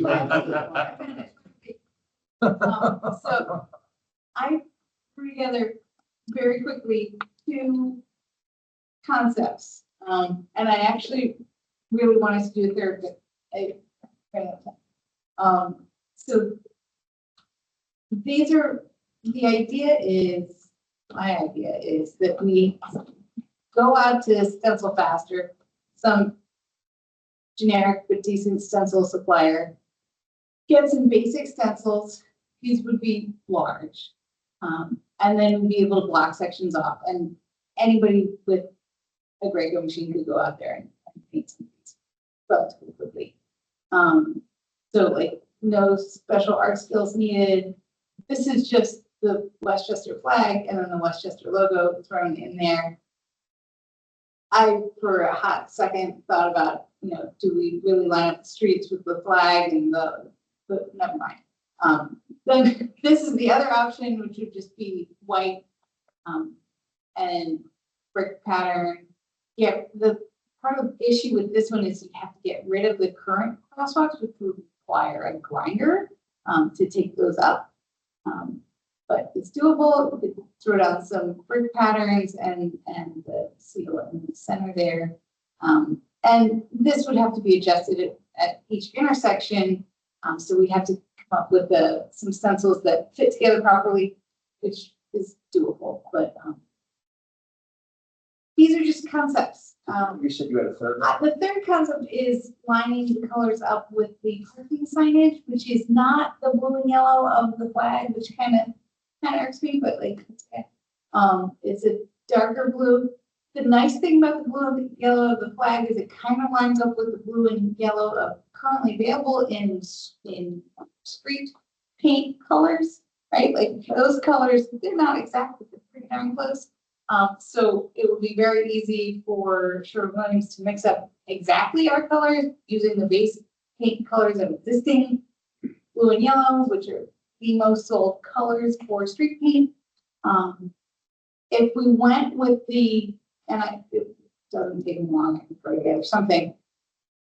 The thing with the colors of the parking signs is they're using a gold. It's black and blue and gold. So it doesn't really work. I think these two are the better choices. It's either going to be white or the bright blue and yellow. And I think we might go with the parking sign. I love the flag under the Westinghouse headquarters of Pittsburgh. Yeah. It's shaped like a train Yeah. engine. So if you see it from the sky, it sticks out. And you wouldn't see this obviously standing on the ground, but Yeah, this is also very quick, just, masking project. I would want to scale that a little differently, but yeah, you would get sort of the concept. And the concept behind the flag originally that I was told was it was all about the original design of the streets of Westchester. And so therefore it's totally appropriate that we throw that on the streets of Westchester. Those are my thoughts. Good thoughts. I love it. So I have created this, and I also love that you've stepped past the questions of, like, let's talk about paint and assume that we can get this through. Yeah. Because it'd be really easy for us to be held up on wondering, what are the proper steps to getting this through. The other thing that you've done here is you've assumed, you've assumed that, I was just looking at an example of this 2 weeks ago for a project elsewhere. There are no followers. Essentially, you're painting in the car traffic. And the assumption is that your larger vehicles will simply drive over that. And so we're looking at, a piece of art that will promote pedestrian safety, definitely, but it's just kind of sidestepping the issue of the larger turning radiuses. So I would imagine it like an intersection of like High Street, like a big wide one. We have the opportunity to come, raise dollars, come in later, do the whole bump out thing, and then we have to actually know exactly where the turning radius is of our fire truck with the outrigger and all that. But this doesn't preclude that. This is, hey, what's our initial step? and, you know, what gives direction to the vehicular traffic and promotes pedestrian safety. I drive past these intersections a lot during, you know, bus traffic time and kids getting let off. And there are Amazon trucks parked over there. There are kids crouched on the ground. Like, these are living spaces. There's a mom on one corner screaming at a kid at the other corner to stay put because an Amazon truck is coming. And like, I'm just asking for us to do something that's going to remind people that, hey, like, pay attention to something other than because there's a lot going on here. And so here's a little more. Studies show that this is way more effective than signage. Like the sign, even the speed limit one, stuff like this is way more effective. It's like pretty, maybe, and or at least it's distracting enough that like, it's distracting. And I like this one better than the white one because I think it's a little more distracting. Yeah. It's like, Right. what's happening? I wouldn't necessarily say distracting, but it does, it's just a, kind of that, You drive it. you're conditioned to see that something different is drawing your attention to an intersection. And then your brain automatically says intersection, slow down. Yeah. So it's just kind of like the bell on Pavlov's dog. It should be that traffic calming. I mean, it's really what we're looking to do. That's right. There's a perceived narrowing down, which should slow vehicles down. In theory, they should also be stopping on the line. They should be. But we're so used to it that, you know, there's only so much of it should be. And then when throwing an Amazon truck and a school bus, you got a lot going on there. Now, were the other lines, like the crosswalks, do they just white? Those are white. Those are just existing white. Now, we can adjust. If we like this, I'll really this took maybe 10 minutes. So if we like this, maybe I'll put some more into it. But they're showing white on white right now. Yeah. The crosswalks stand out as they They do. are. So I think the color where it is appropriate. My limited design comments would be the blue. I love the attempt at incorporating the flag. Right. I think those blue stripes would confuse people walking. Is that another crosswalk? Is that, I don't know what the blue means versus the yellow. I would keep all of that one color myself, because I think it could be confusing. It's giving off dark, being honest, though, yellow brick road, I like it. But I would just caution using We're like tinier. designs. stripes. Yeah, you know, whether it's smaller or one color or whatever. And maybe that'll work. Close flag up so you can see that whole crowd out. Right, and I like it, but I just think that because they are roads on the flag, I think it could serve to confuse people where they can walk and where they shouldn't walk. Also, my concern using the actual street paint colors. Yeah, Which for sure. is really close to this. I'm like, what am I saying here? Because we are conditioned to see those two particular colors for handicap and for. Yellow. But what a huge improvement that we're talking about paint. Right. Yeah, absolutely. I'm showing all these different examples and I'm trying to get us to this point where it's like, hey, we've got like 5 options and then these are the things, and this is why you need the fire truck. And you just I'm like, you should past it. look at and- me. Well, this is architectural rendering. It's like looking at this architectural rendering, which is my other comment, not it's a comment that you're going to have to do or anything, but I would love to, somebody to put this in the 3D render, so I can see it. I can, Yeah, maybe, You know what I I don't would want to do? underestimate your skills here. this on the street view, and not bother with the whole. Right. Drop it into Google, yeah, and Because that will help with the thumb, like how it really looks at that street. yes. But I think that would help. How often can we repeat this? Well, that's what I want to go to Council Fast, and I can price this out. Well, I meant more from a point of where does it become distracting from. Sure. But that's, I feel like another great, like now that we've talked about this. No, I think there's wearing. That's right. Is That can't be in the story. And That, like, Another talking about color, we can talk about 10 different options. Like I can't wait to bring in my version now, and I'm gonna have little branded cobbles.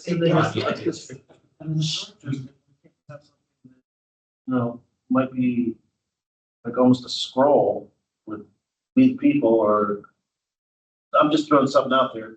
Let's all bring in a fun drawing. Yeah, that's a great point.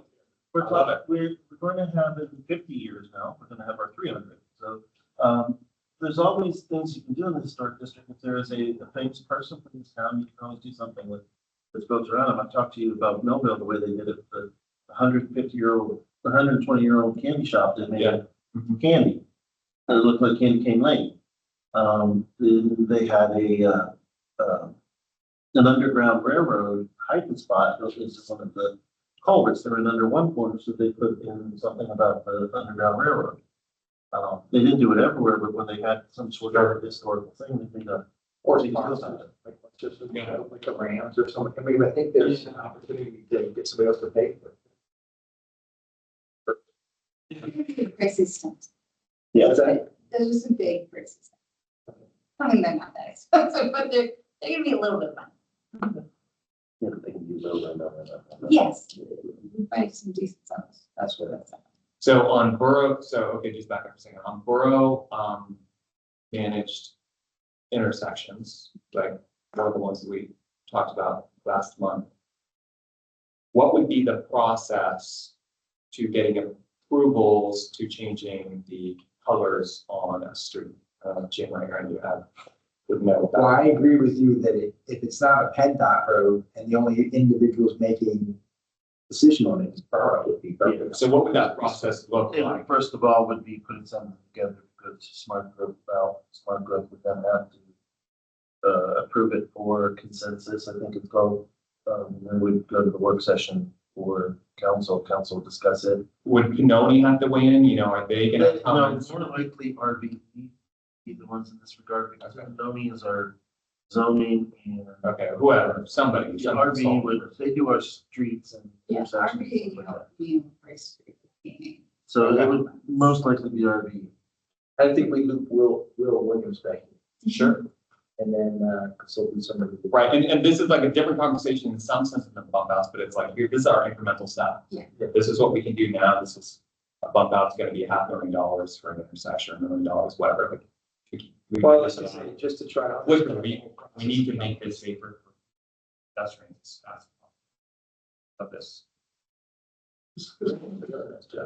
I will take this one back. I think the white one, it's more work and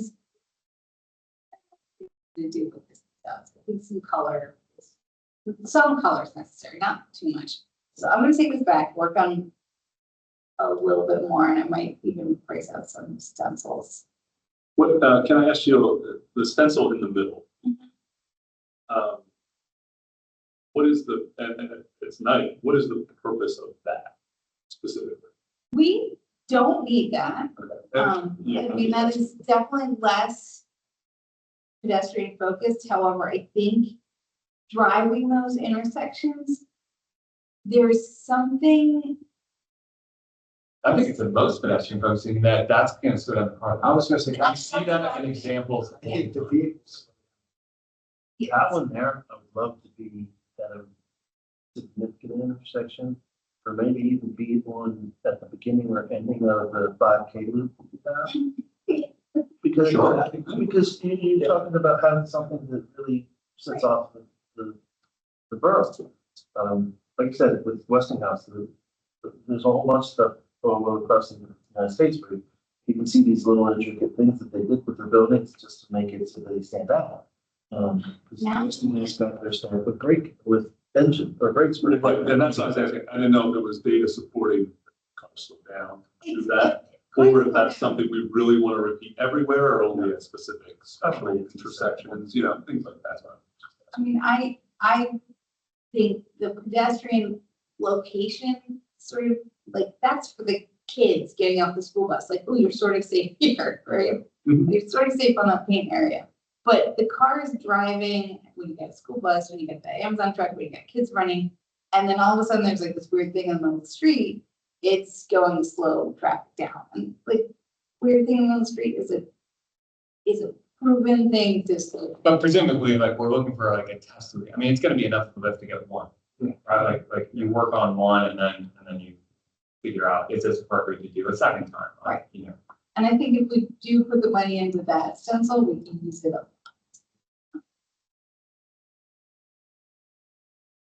Well, I think this one's worth moving forward, at least to get the idea of the dollars, and then we can determine the other stuff later, but I do like how that flag or that graphic is just underlaid and then just kind of cut out, as opposed to a real strong graphic, that then is very dependent on specific geometries for each. Right. It also makes sense of the flag in the middle. I could. Yeah. I'm personally, our flag is fine, but it's not, I don't think that we really, I don't think we as borough recognize it, where like the borough doesn't use it, but the borough- I have it, but the borough uses the seal in their email, like their email is the seal, so like the seal is like what is. There'll be lots of debates about what. You want to do branding with me? I can go for days. So that's the problem. Fine. It won't be the number of ideas, it'll be narrowing it down. Getting it right, so it's I not. couldn't find a gas black and white.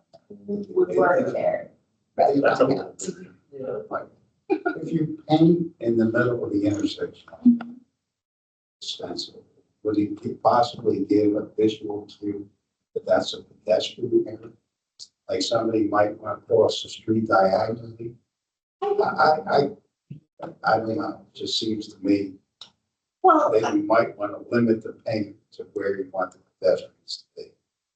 one thing here is rather than doing the full blue square, we could just keep it the circle and not have it anywhere near connected, and then leave the crosswalk indicators as the regular crosswalk paint, so that like that's done, and then I won't do that. Yeah, and I do think that, How's that? Yeah, I don't know, just something that came to mind. I got this, yeah, I gotta think there's data on some of this. There is Some trans, like, I think this needs to be based on. Yeah. Actual data from transportation studies. there's plenty of, Yeah, and there's plenty of we need to cite it. Yeah, Yes. The other thing I'd ask RB, PennDOT has jurisdiction over pavement markings. And they also obviously stop signs, and we have to comply with their stop sign warrants, even on our roads.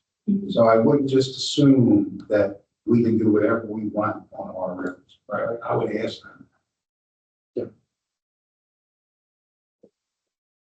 but I like a little bit of, an opportunity to scale up and scale down of maybe some more adding to it, because like, not that we can do it this week, or if you're just seeing this at every intersection, does it just become? No, I mean, we have so many other hurdles to solve, like we just been talking about. I just love that we're like pushing to the next step, because forget about like more than one intersection, just like we get one. Just one would be good. And that one, I feel like that is a really good and appropriate solution for that specific one we're looking at. I feel like when you're looking at Adams and Barnard or the ones that Yeah. is a good one. There's a lot of kids and stuff, and it seems fun. Well, but it's also. And it's at a scale, and if you remember that we are currently unable to do any actual functions, right? Because the fire truck turning radius for the outrigger takes up the entirety of all of those, of the street. And the other part is you could paint the curve yellow the whole way. And nobody parks there. Yeah. Alan, any comments? No, I'm just wondering about this. Are we seeing this eventually at every intersection, or what would be the long-term application? I think we originally talked about the first top of the accident bill or the dangerous, most dangerous intersection. What's your background? Well, we can start with like the top 5. Well, remember we said we want to get a list of 50, so that, then we target top 10 or top 5 or top 1.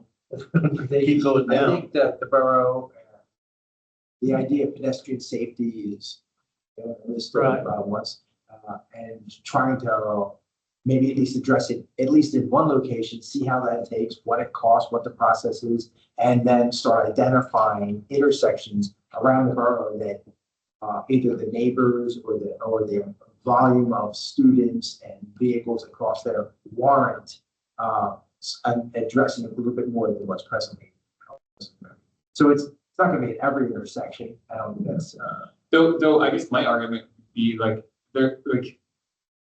I'm gonna come in with a version like, I think there are so many different versions, but you can imagine a version like this where the fire truck's gonna have to drive over all of it.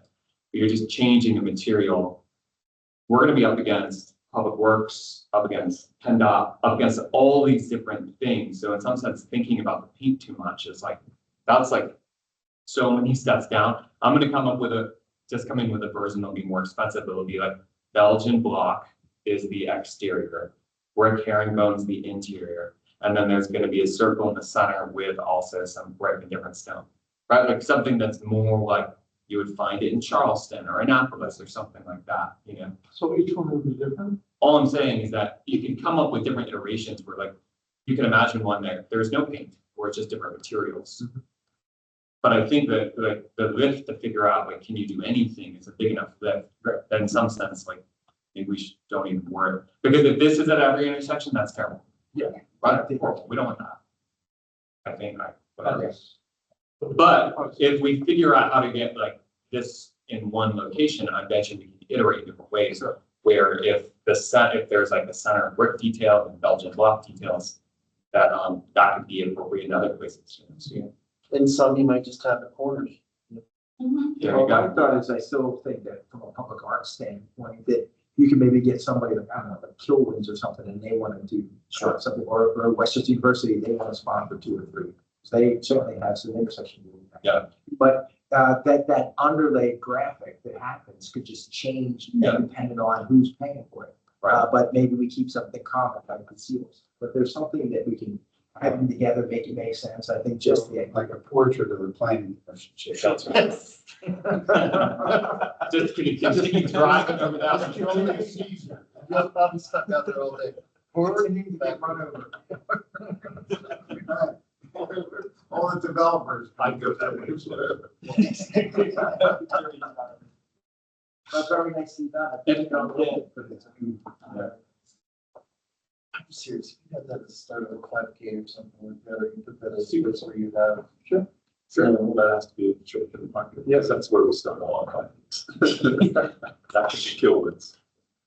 I love it. Says the only guy in the park lot right now. I think it's a great town. Thomas, do you have anything on conservation? I do.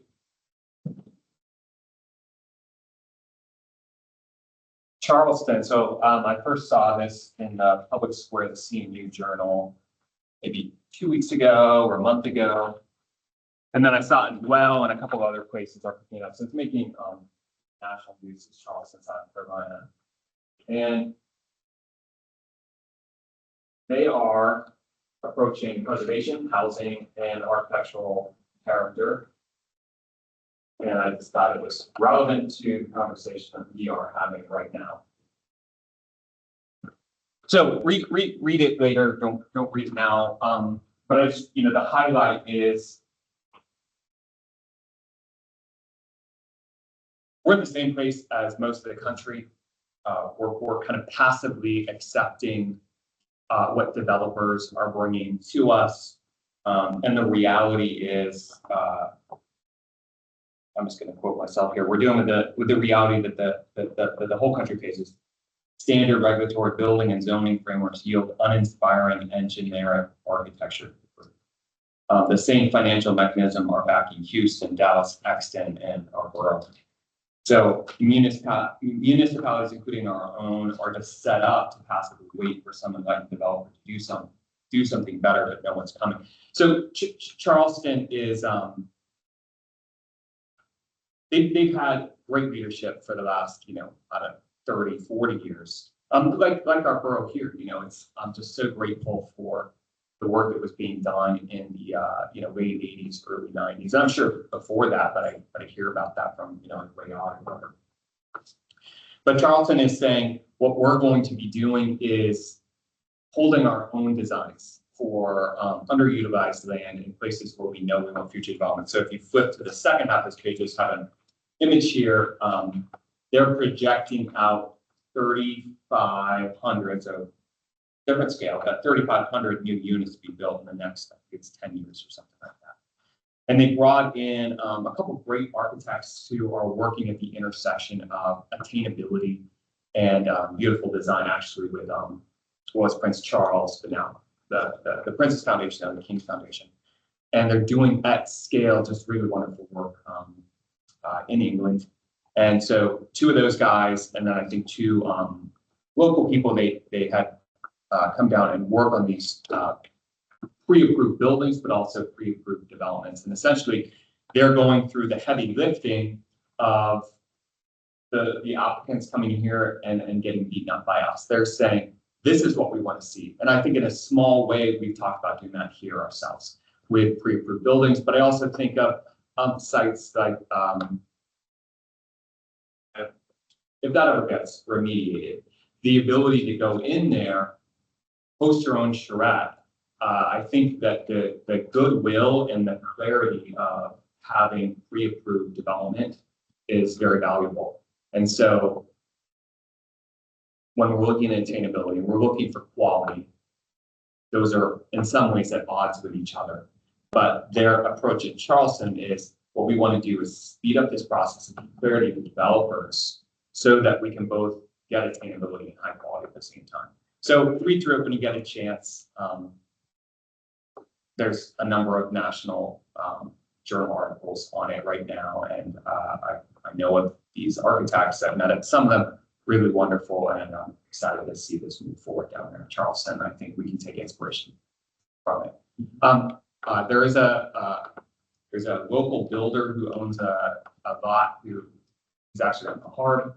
He reached out to me regarding our preservation ordinance. This is 2 months ago, and I was hoping that he would be able to make it to this meeting. I'm the roadblock, but I haven't sat down and looked at his site with him yet. But he has approvals to bulldoze the existing, or to remove the existing structure, subdivide, and put in a twin. And he wants to come in a sketch format like this with us and just explore. They've got 3 existing structures. Are these contributing or are they not? What is the most appropriate thing for this spot? And so I think a conversation with him will be really valuable toward us talking about preservation and preservation of ordinance. You know, you're talking about attainability. He said, one of the things I pushed back on maybe a year ago was the requirement of having EV chargers in home garages. So we're just talking about like, hey, what are these on the list of things that are making things unattainable? That's pretty low. But you know, what are the different things that you're coming up against when you're trying to do a development like this? He said he just wrapped up a project, and I said, what is that? Is that an extra $2 grand? He said it was an extra 8 to 10 grand. They just put that into a new project. So just in my head, I'm doing the math, and I think I kind of have a grasp of it, but I was 5x off. You know, so it kind of took me by surprise that, oh, that cost you, 8 to 10 to put that in. I thought that we were going to be, requiring an extra 2, maybe. So I think a conversation with him will be really good. Works and builds in the world. You'll know him. He's on hard, and so he has a sense for, does this pencil? We can talk about stuff all day, but we've got to figure out how to make it pencil. And I think at sketch level would be great. Before it's already engineered too far on the commitment to these math, if it justifies them. That's right. Let me jump back to 610 Neal Street though. I mean, does Eli Khan own the property, or does he own the rights? I mean, does he have development rights, or is he the owner of the property? Are you talking about the Wise property? Is the owner? They're already having customer.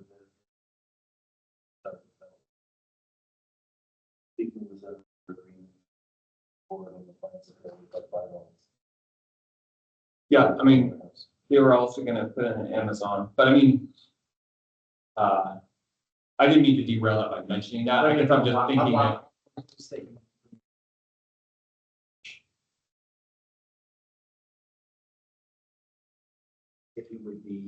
If we were to pursue that.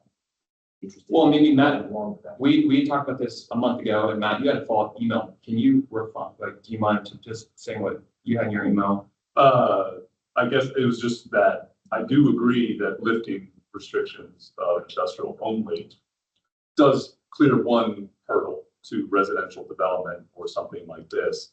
I still think the major hurdle is the remediation. I don't know the current status of it. I would have a better sense if I did a little more research on it. Is that live or is that Live. the Yeah, we're- national phone? Why? Yeah. So I still think the major hurdle is the cost of remediation, but clearing a zoning hurdle is still worth it. I agree with Thomas's point from last month. And then let a developer decide, maybe subdividing, putting a bunch of homes, if it's pre-approved especially, and it's streamlined, maybe that actually is cost effective. And who knows, you go out there and retest and you realize this will not pass. And it's like, oh, it's actually a third. Right, you know, it's such a huge area. It's obviously not a uniform, corruption of that area. If we were to at least do our part in lifting, maybe there's a 10%, maybe there's a 20% chance something happens. That's worth us. It's almost like it's not contaminated equally, for sure. That's right. And so you made 2 points, I think in that email you said that unified residential district, you would suggest that maybe we raise the maximum area. I think that there could be an argument for that. My point would be that when you go to actually develop residential, it's still, there's value in keeping that lower threshold. And you had another point on expanding the industrial. So glad I had some points. Can I bring one thing up though? Industrial only consists of basically 2 properties, the live property and the one below it. Darkomer or whatever. Forgive me, I'm not familiar with this area. It's not an area that we do a lot in. But that is also a place where you're trying to limit things such as for data centers and so forth. Yeah. And the setbacks of them are going to be set to a point where they have to be so far away from residential housing. So you're kind of, in those 2 areas, you kind of, we have to make sure that we're not contradicting ourselves. Sure, but the verbiage on that could be. But I hear your point, but that's great. and I'm not saying it's good, bad. Yeah, right. I'm just saying this is a point. Very complex, yeah. I need to pay attention to. Right.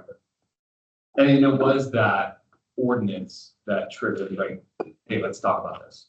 Because if we're going to be reassessing, what's appropriate in the industrial district, having not shrinking the industrial, but having an overlay, which could include, and I think your suggestion, Matt, was you simply write it into the residential.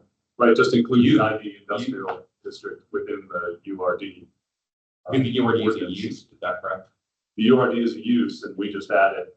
It's in the town center, and we could add, it'd be a fairly straightforward change to the existing new ordinance for URD.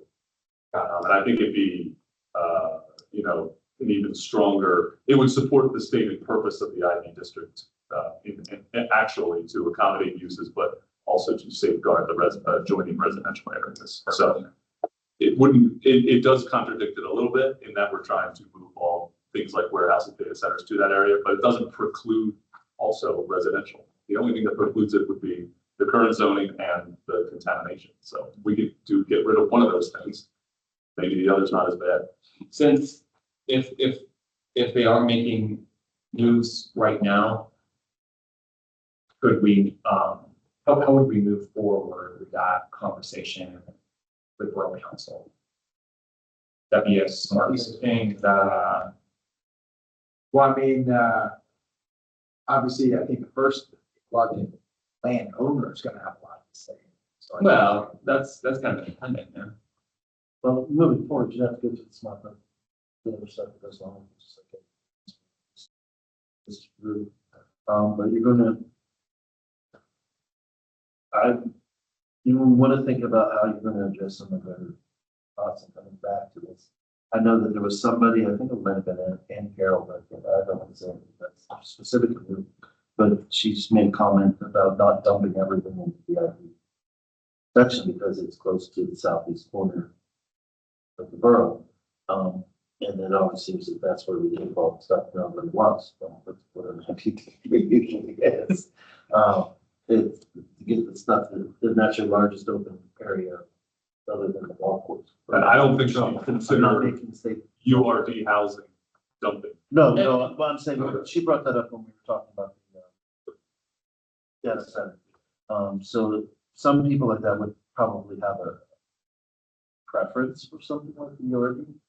But others may have more of a, say, no, that's really. Sure, but like, we just have to think about would it be appropriate to have a recommendation that we just vote to pass a letter to I just don't know how the process works. Would it be? I think that's a fair thing to say, That we we vote can on? write this, even if we're just posing it as a question that we would like that to be considered, is to revisit that property and any potential. Is there something we could do like that? Like, I'd love to like come in next voting set. Yeah, I just need to get to that in front of them. Like, just to like make a proposal even next month or create. You can make a proposal and have somebody come and say, I'd like to add this to be considered to, the ORD to be considered to this as a use in this zoning district or as an overlay or however you want to go about it.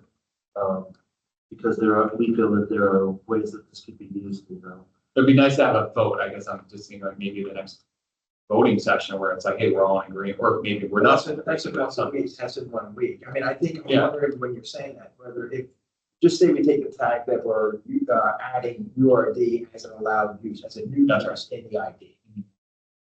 And then then we vote on, write that letter, and then we see if we can get ourselves onto when I say we, get ourselves onto the smart growth agenda in order to talk through with what thoughts are behind that, because it is it would be out of left field to choose to put residents in the industrial. Or that we're recommending. Well, yeah, I mean, Well, you also have to keep in mind, as you know, you have to provide somewhere in the borough for all uses. Sure. So if we start chipping away at the industrial zone, we could have a problem. And I also think to some extent, it's a somewhat incompatible land use. If we put houses down there and then it's next to a data center. So I'm not saying it's a bad idea, but we do have to think of the legal ramifications. no, I would argue that just having it in the industrial use doesn't prohibit a future demolition of those homes and turn it back. So I don't think that first argument holds. The second one, though, of going there and saying, hey, these are incompatible uses, and the whole point of use-based zoning is to keep those separate. Again, that's From his standpoint, one thing I can see someone doing who wants to come in and fight are restricting data centers to that area. To say that you put something in here that's not compatible because you have this house in now.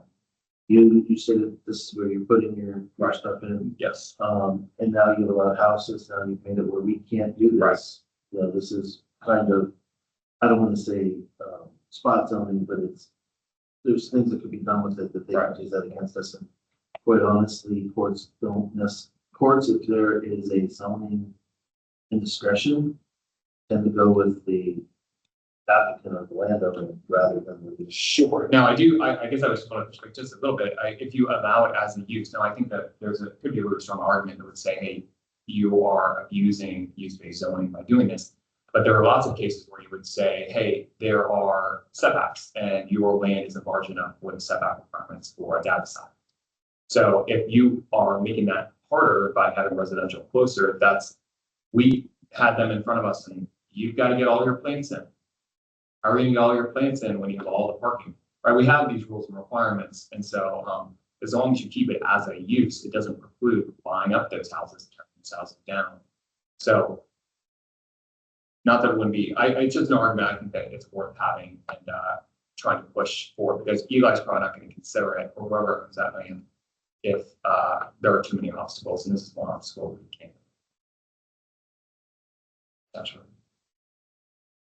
But that's an argument for keeping it smaller acreage for them too. Because then they could still build houses and build a data center with the proper setbacks and stuff, so.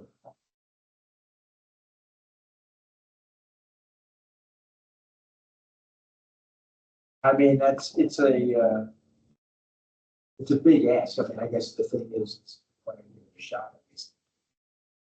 I think I'm gonna just like say it next week, and you guys can vote it down too. And it would just be like here's proposal, and I to get this across, just to start that conversation. Yeah. And I'm wondering if we just loop Eli in on it. I'm just wondering, because I'm gonna say, so he's open to the idea, we don't really add. Sure. I guess in my mind, like, I would just want to keep that, it's just like, what's best for the borough?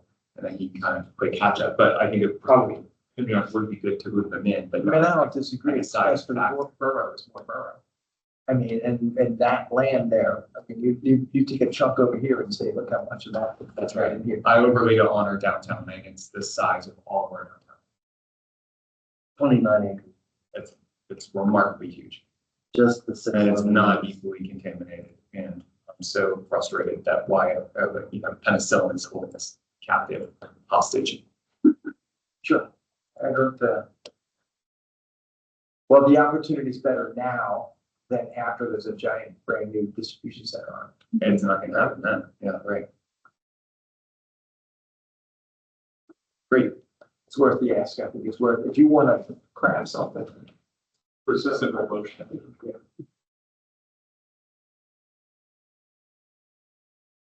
Okay, I put up, this is not the right list that's on the attachments. However, Matt, you shoot right through your issues. So you did the height, the side yards. I still have the definitions, which I'm working on. Okay, for the definitions. Yeah. I'm Okay, working. right. And I didn't want you to stall out on that Carter thing, or if there was No, anything- I'm still, Yeah, but I didn't know, because it's so hard to come up with something actionable and Yeah. kind of move things forward here. If we want to also take on another, I was just bringing up the list again, in case we want to pick off a couple more and put them onto the table again and start working on it. To me, a fairly low hanging fruit that we discussed tonight, if we clear site distance in the triangles. Yeah, See what other boroughs are doing. If we're out of whack with the 15 versus 10, the 75, that seems like a fairly, I say that before I do any research, but a fairly straightforward. I do remember too, I mean, it hasn't always been 75 because, Kevin, I remember, it was an alley intersection actually with a main street, it wasn't alley. And it only happened, pretty sure I remember this correctly, it only had to meet the site distance, it didn't have to be the site triangle, because his argument, and so I'm not saying it was the correct argument, it's just like, we have precedent in history of the world, like, why are we dealing with this now and other places that are conforming? Definitely, there was no interpretation from Kevin, and I'm assuming that was in line with Jerome, and so now you're talking about 20 years of consistency that was saying, I believe that the site triangle does not have to be met on an alley intersection. That it was only on the streets, and it isn't even alley street because it was an intersection of an alley on the street. Well, when Should we be defining what an alley is? Or we, I feel like the definition of an alley is missing. I'm very pertinent to this conversation. So we I think when we did the unified residential development, We got a definition of that. You had the definition of that, what it is off the top of my head. but maybe it should be defined. But it was defined in that as part of that. And what I was just gonna add was my own personal experience, where visibility becomes an issue is not necessarily in buildings, but often it's either a telephone pole or trees or cars too close to the intersections and you just can't see past those cars or that. So it's very seldom that I'm far enough that the building is the actual issue. It's usually obstructions, and trust set regular. Right. We do have a definition of an alley, but it's considered a street, which is probably part of the problem. That's my problem. So it's a subset, and then if we do add it, well, yeah, it's a zoning man in this alley, but it's a street, so we need to, if it needs to be something different, we need to revise the definition. Or like side triangles don't apply to alleys, which was the Kevin. Well, and that specific, for that issue, we could probably still get around it, but I think Sheila's saying it's a larger issue. You're gonna do something like a best thing to start with, find out how other municipalities, similar size, similar type are addressing it and then go off of that. I'm going to tell you that there are a lot of ordinances coming up for review. And we only have 2 solicitors.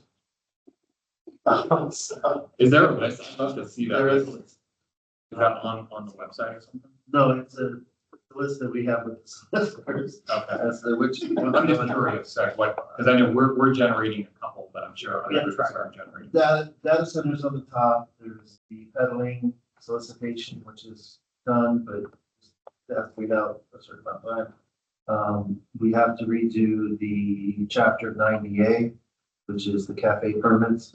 We have to change chapter 66 because that is a cluster right now.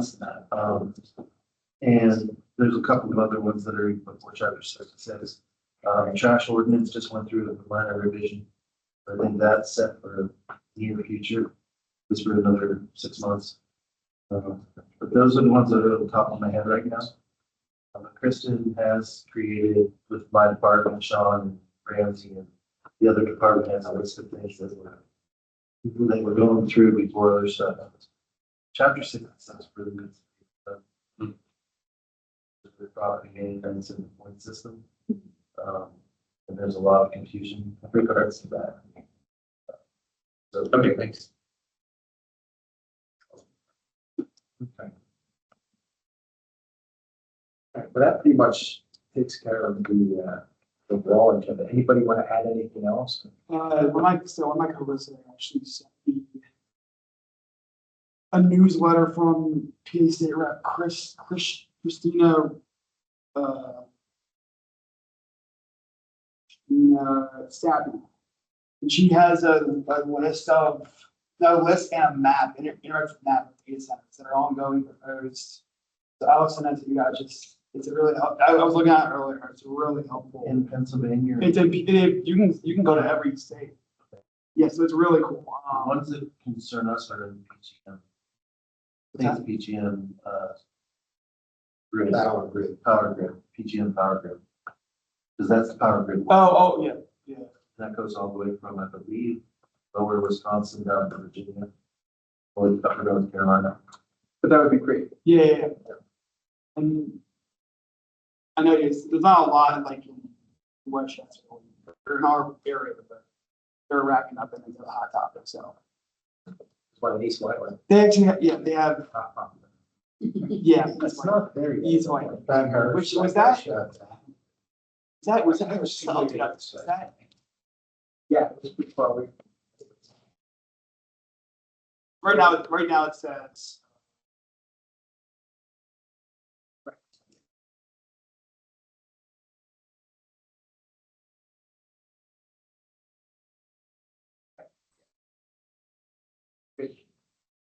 We're gonna do the buses down. Have you heard an answer to my question? Try to come up with one for you. I think the only answer they gave was that it would be site specific when the land development. So they don't have a plan where to send the bus. I tell you, that the initial had a cul-de-sac, so I wasn't sure if they were coming in and coming back out that street. But I don't know where the present. May South Church Street, 2-way, the 600 block. Right, That's a safe plan, right? that's what was there, just to come back. That's originally, I mean, it was a while back, but. RVE is still asking for the turnarounds. No, Distances are for the buses, so they don't have that information. and I think the fair concern though is if they end up going through High and Rosedale, that's not helping the situation. Their last traffic engineer, university, said in his April 26th or 27th letter, University Avenue 2-way. That's a real safe plan, right? Right now it's one way, so. And people are still doing it.